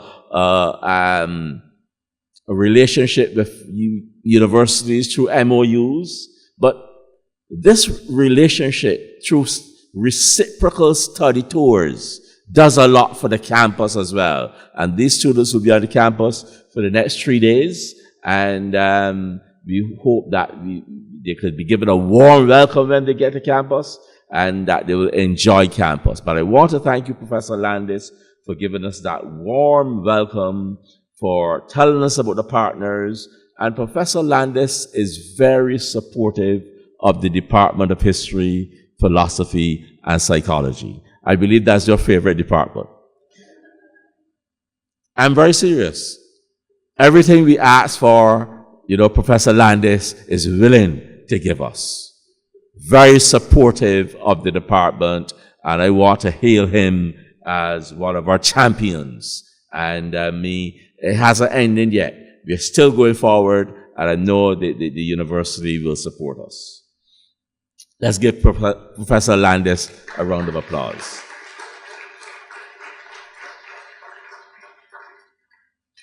We were happy tonight to have a representative from the Ministry of Education in the tertiary section through the personage of Dr. Roderick Roger, himself a graduate of the University of West Indies Cave campus and of the History Department.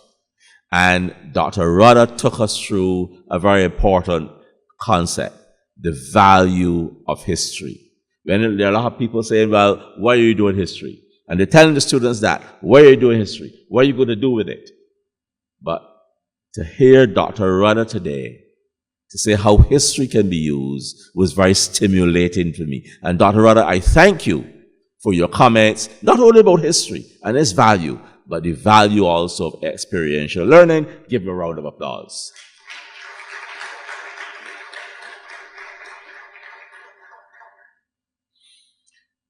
Immense thanks, special thanks to Donna Marie Barnes and her team from Shelter Island.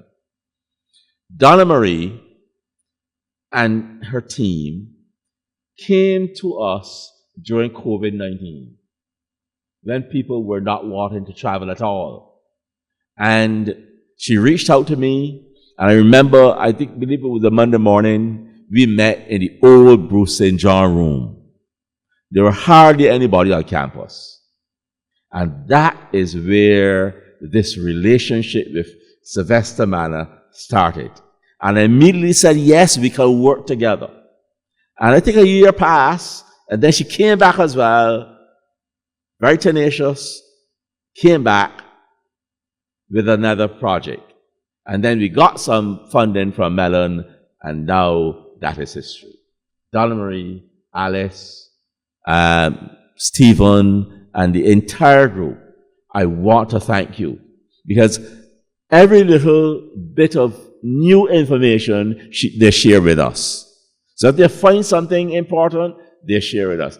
Thank you so much for your hospitality.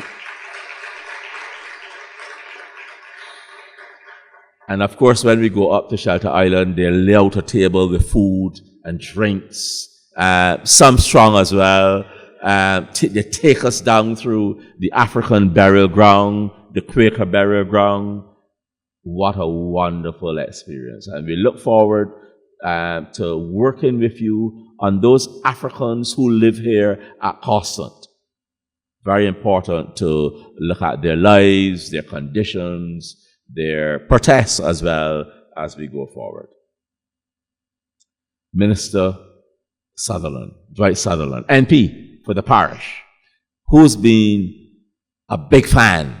From the time he heard of this project, he was there. He was there at the beginning, when we started on the 28th of March. He was there when we reported, when we went to Shelter Island and came back in June 2025. He invited us to the estates, and the students were there. And now, Minister Sutherland, Dwight Sutherland, MP, is back with us today. We are happy that you're with us, and we hope that you continue to follow us, support us as we take on this journey in your constituency.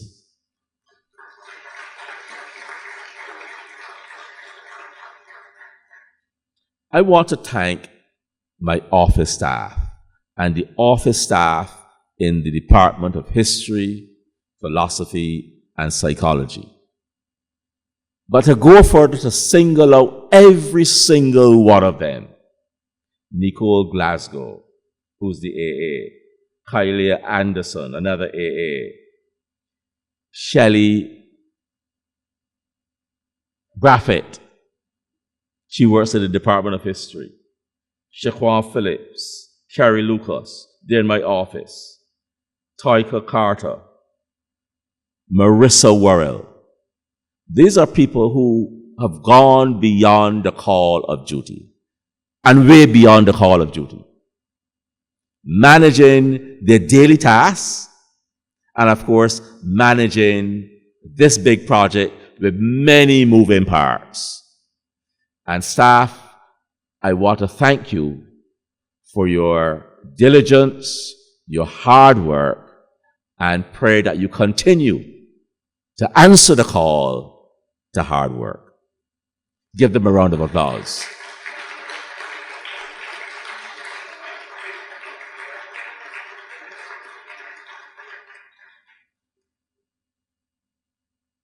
We're happy today to welcome delegations from not only Sylvester Manor, but NYU.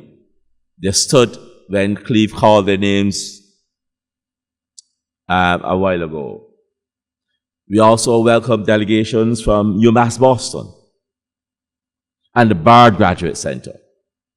And when we visited UMass Boston, when we visited NYU, they were so supportive, so thrilled to have us, and we're thrilled to have you now. And we're also thrilled to have Bard Graduate Center with us. Bard is going to come back with a big team on the 17th of May this year for their study tour.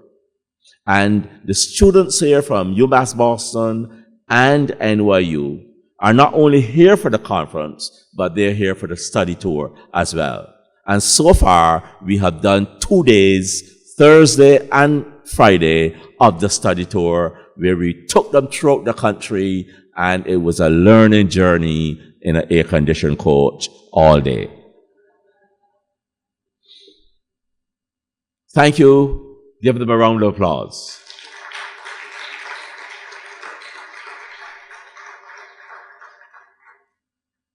I want to thank the Barbados Community College students and the lecturers who are here. I think they're sitting in this table. Could you stand and let us see you?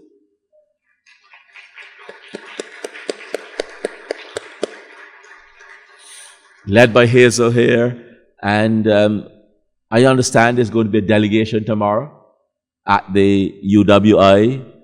And we want to forge those links with the BCC. Already we're talking about a 2+2 arrangement with BCC, and we want to make sure that it happens and that it happens soon. And we welcome BCC students, we welcome their lecturers, their teachers, their tutors. We're also happy to have our own graduate students in the program. Give them a round of applause as well.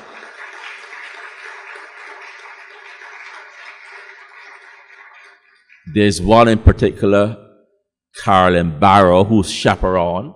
Carolyn, take a bow. Where's Carolyn?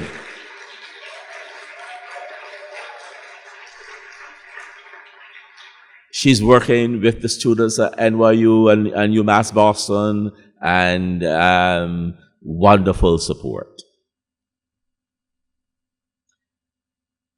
I also want to thank our team of videographers, led by Sherwood McCaskey. I think they're still here, yes? Give them a round of applause as well. Our photographer for the evening, one of our second-year students, Wilmart Sincere. Give him a round of applause. And that is Michael Graves here and Eric Clark. All right, but we want to thank them for their support. Michael Graves and Eric Clark, they're responsible today for the Carmichael plantation.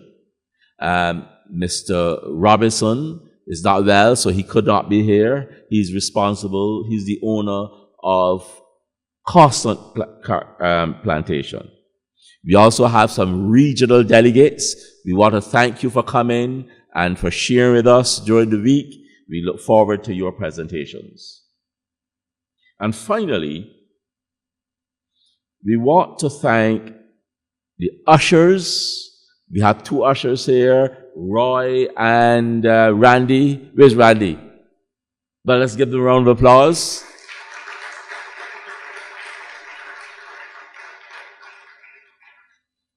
We want to thank Hilton for what they have laid out here. And then we want to thank the entertainers. I've left the entertainers for last. We've heard and we've seen the entertainment from Haynesville Youth Group, wonderful group under Sophia Lee, our graduate students. We've heard of Apollo, and Apollo, that's going to be our theme song. Yes, we're going to ask you to do it well and have it recorded. That's going to be our theme song for the project. I hope you give us permission. But thank you so much. Give them a round of applause. Give Sophia Lee and Haynesville a round of applause as well. And give Dance in Africa a round of applause. You will see them in a few moments. I don't think I have left out anybody. But if I've left you out, I apologize. I want to thank you. I want to thank you for everything you've done all the persons that have contributed to this program, all of the persons, so that means nobody has been left out. Cleve, thank you so much for a job well done again, and we look forward to yes, I missed somebody. Maxine. Yes, that wonderful poem. Thank you, Maxine. Director of Culture in St. Vincent, for flying all the way up here. And you were here last August, you know, when you launched that book, Unconquerable Spirit. And we hope that you here could come back on the 19th. This is advertisement for Cleve's book. The 19th at 7 o'clock in the 3W's Pavilion. That's the launch of the book on the general history of St. Vincent. So, friends, let us have some drinks. Let us hear some music. And we welcome you, if you have the time, to come on campus tomorrow and the next day. And then Wednesday, we are on the road again. Let the music begin. Thank you.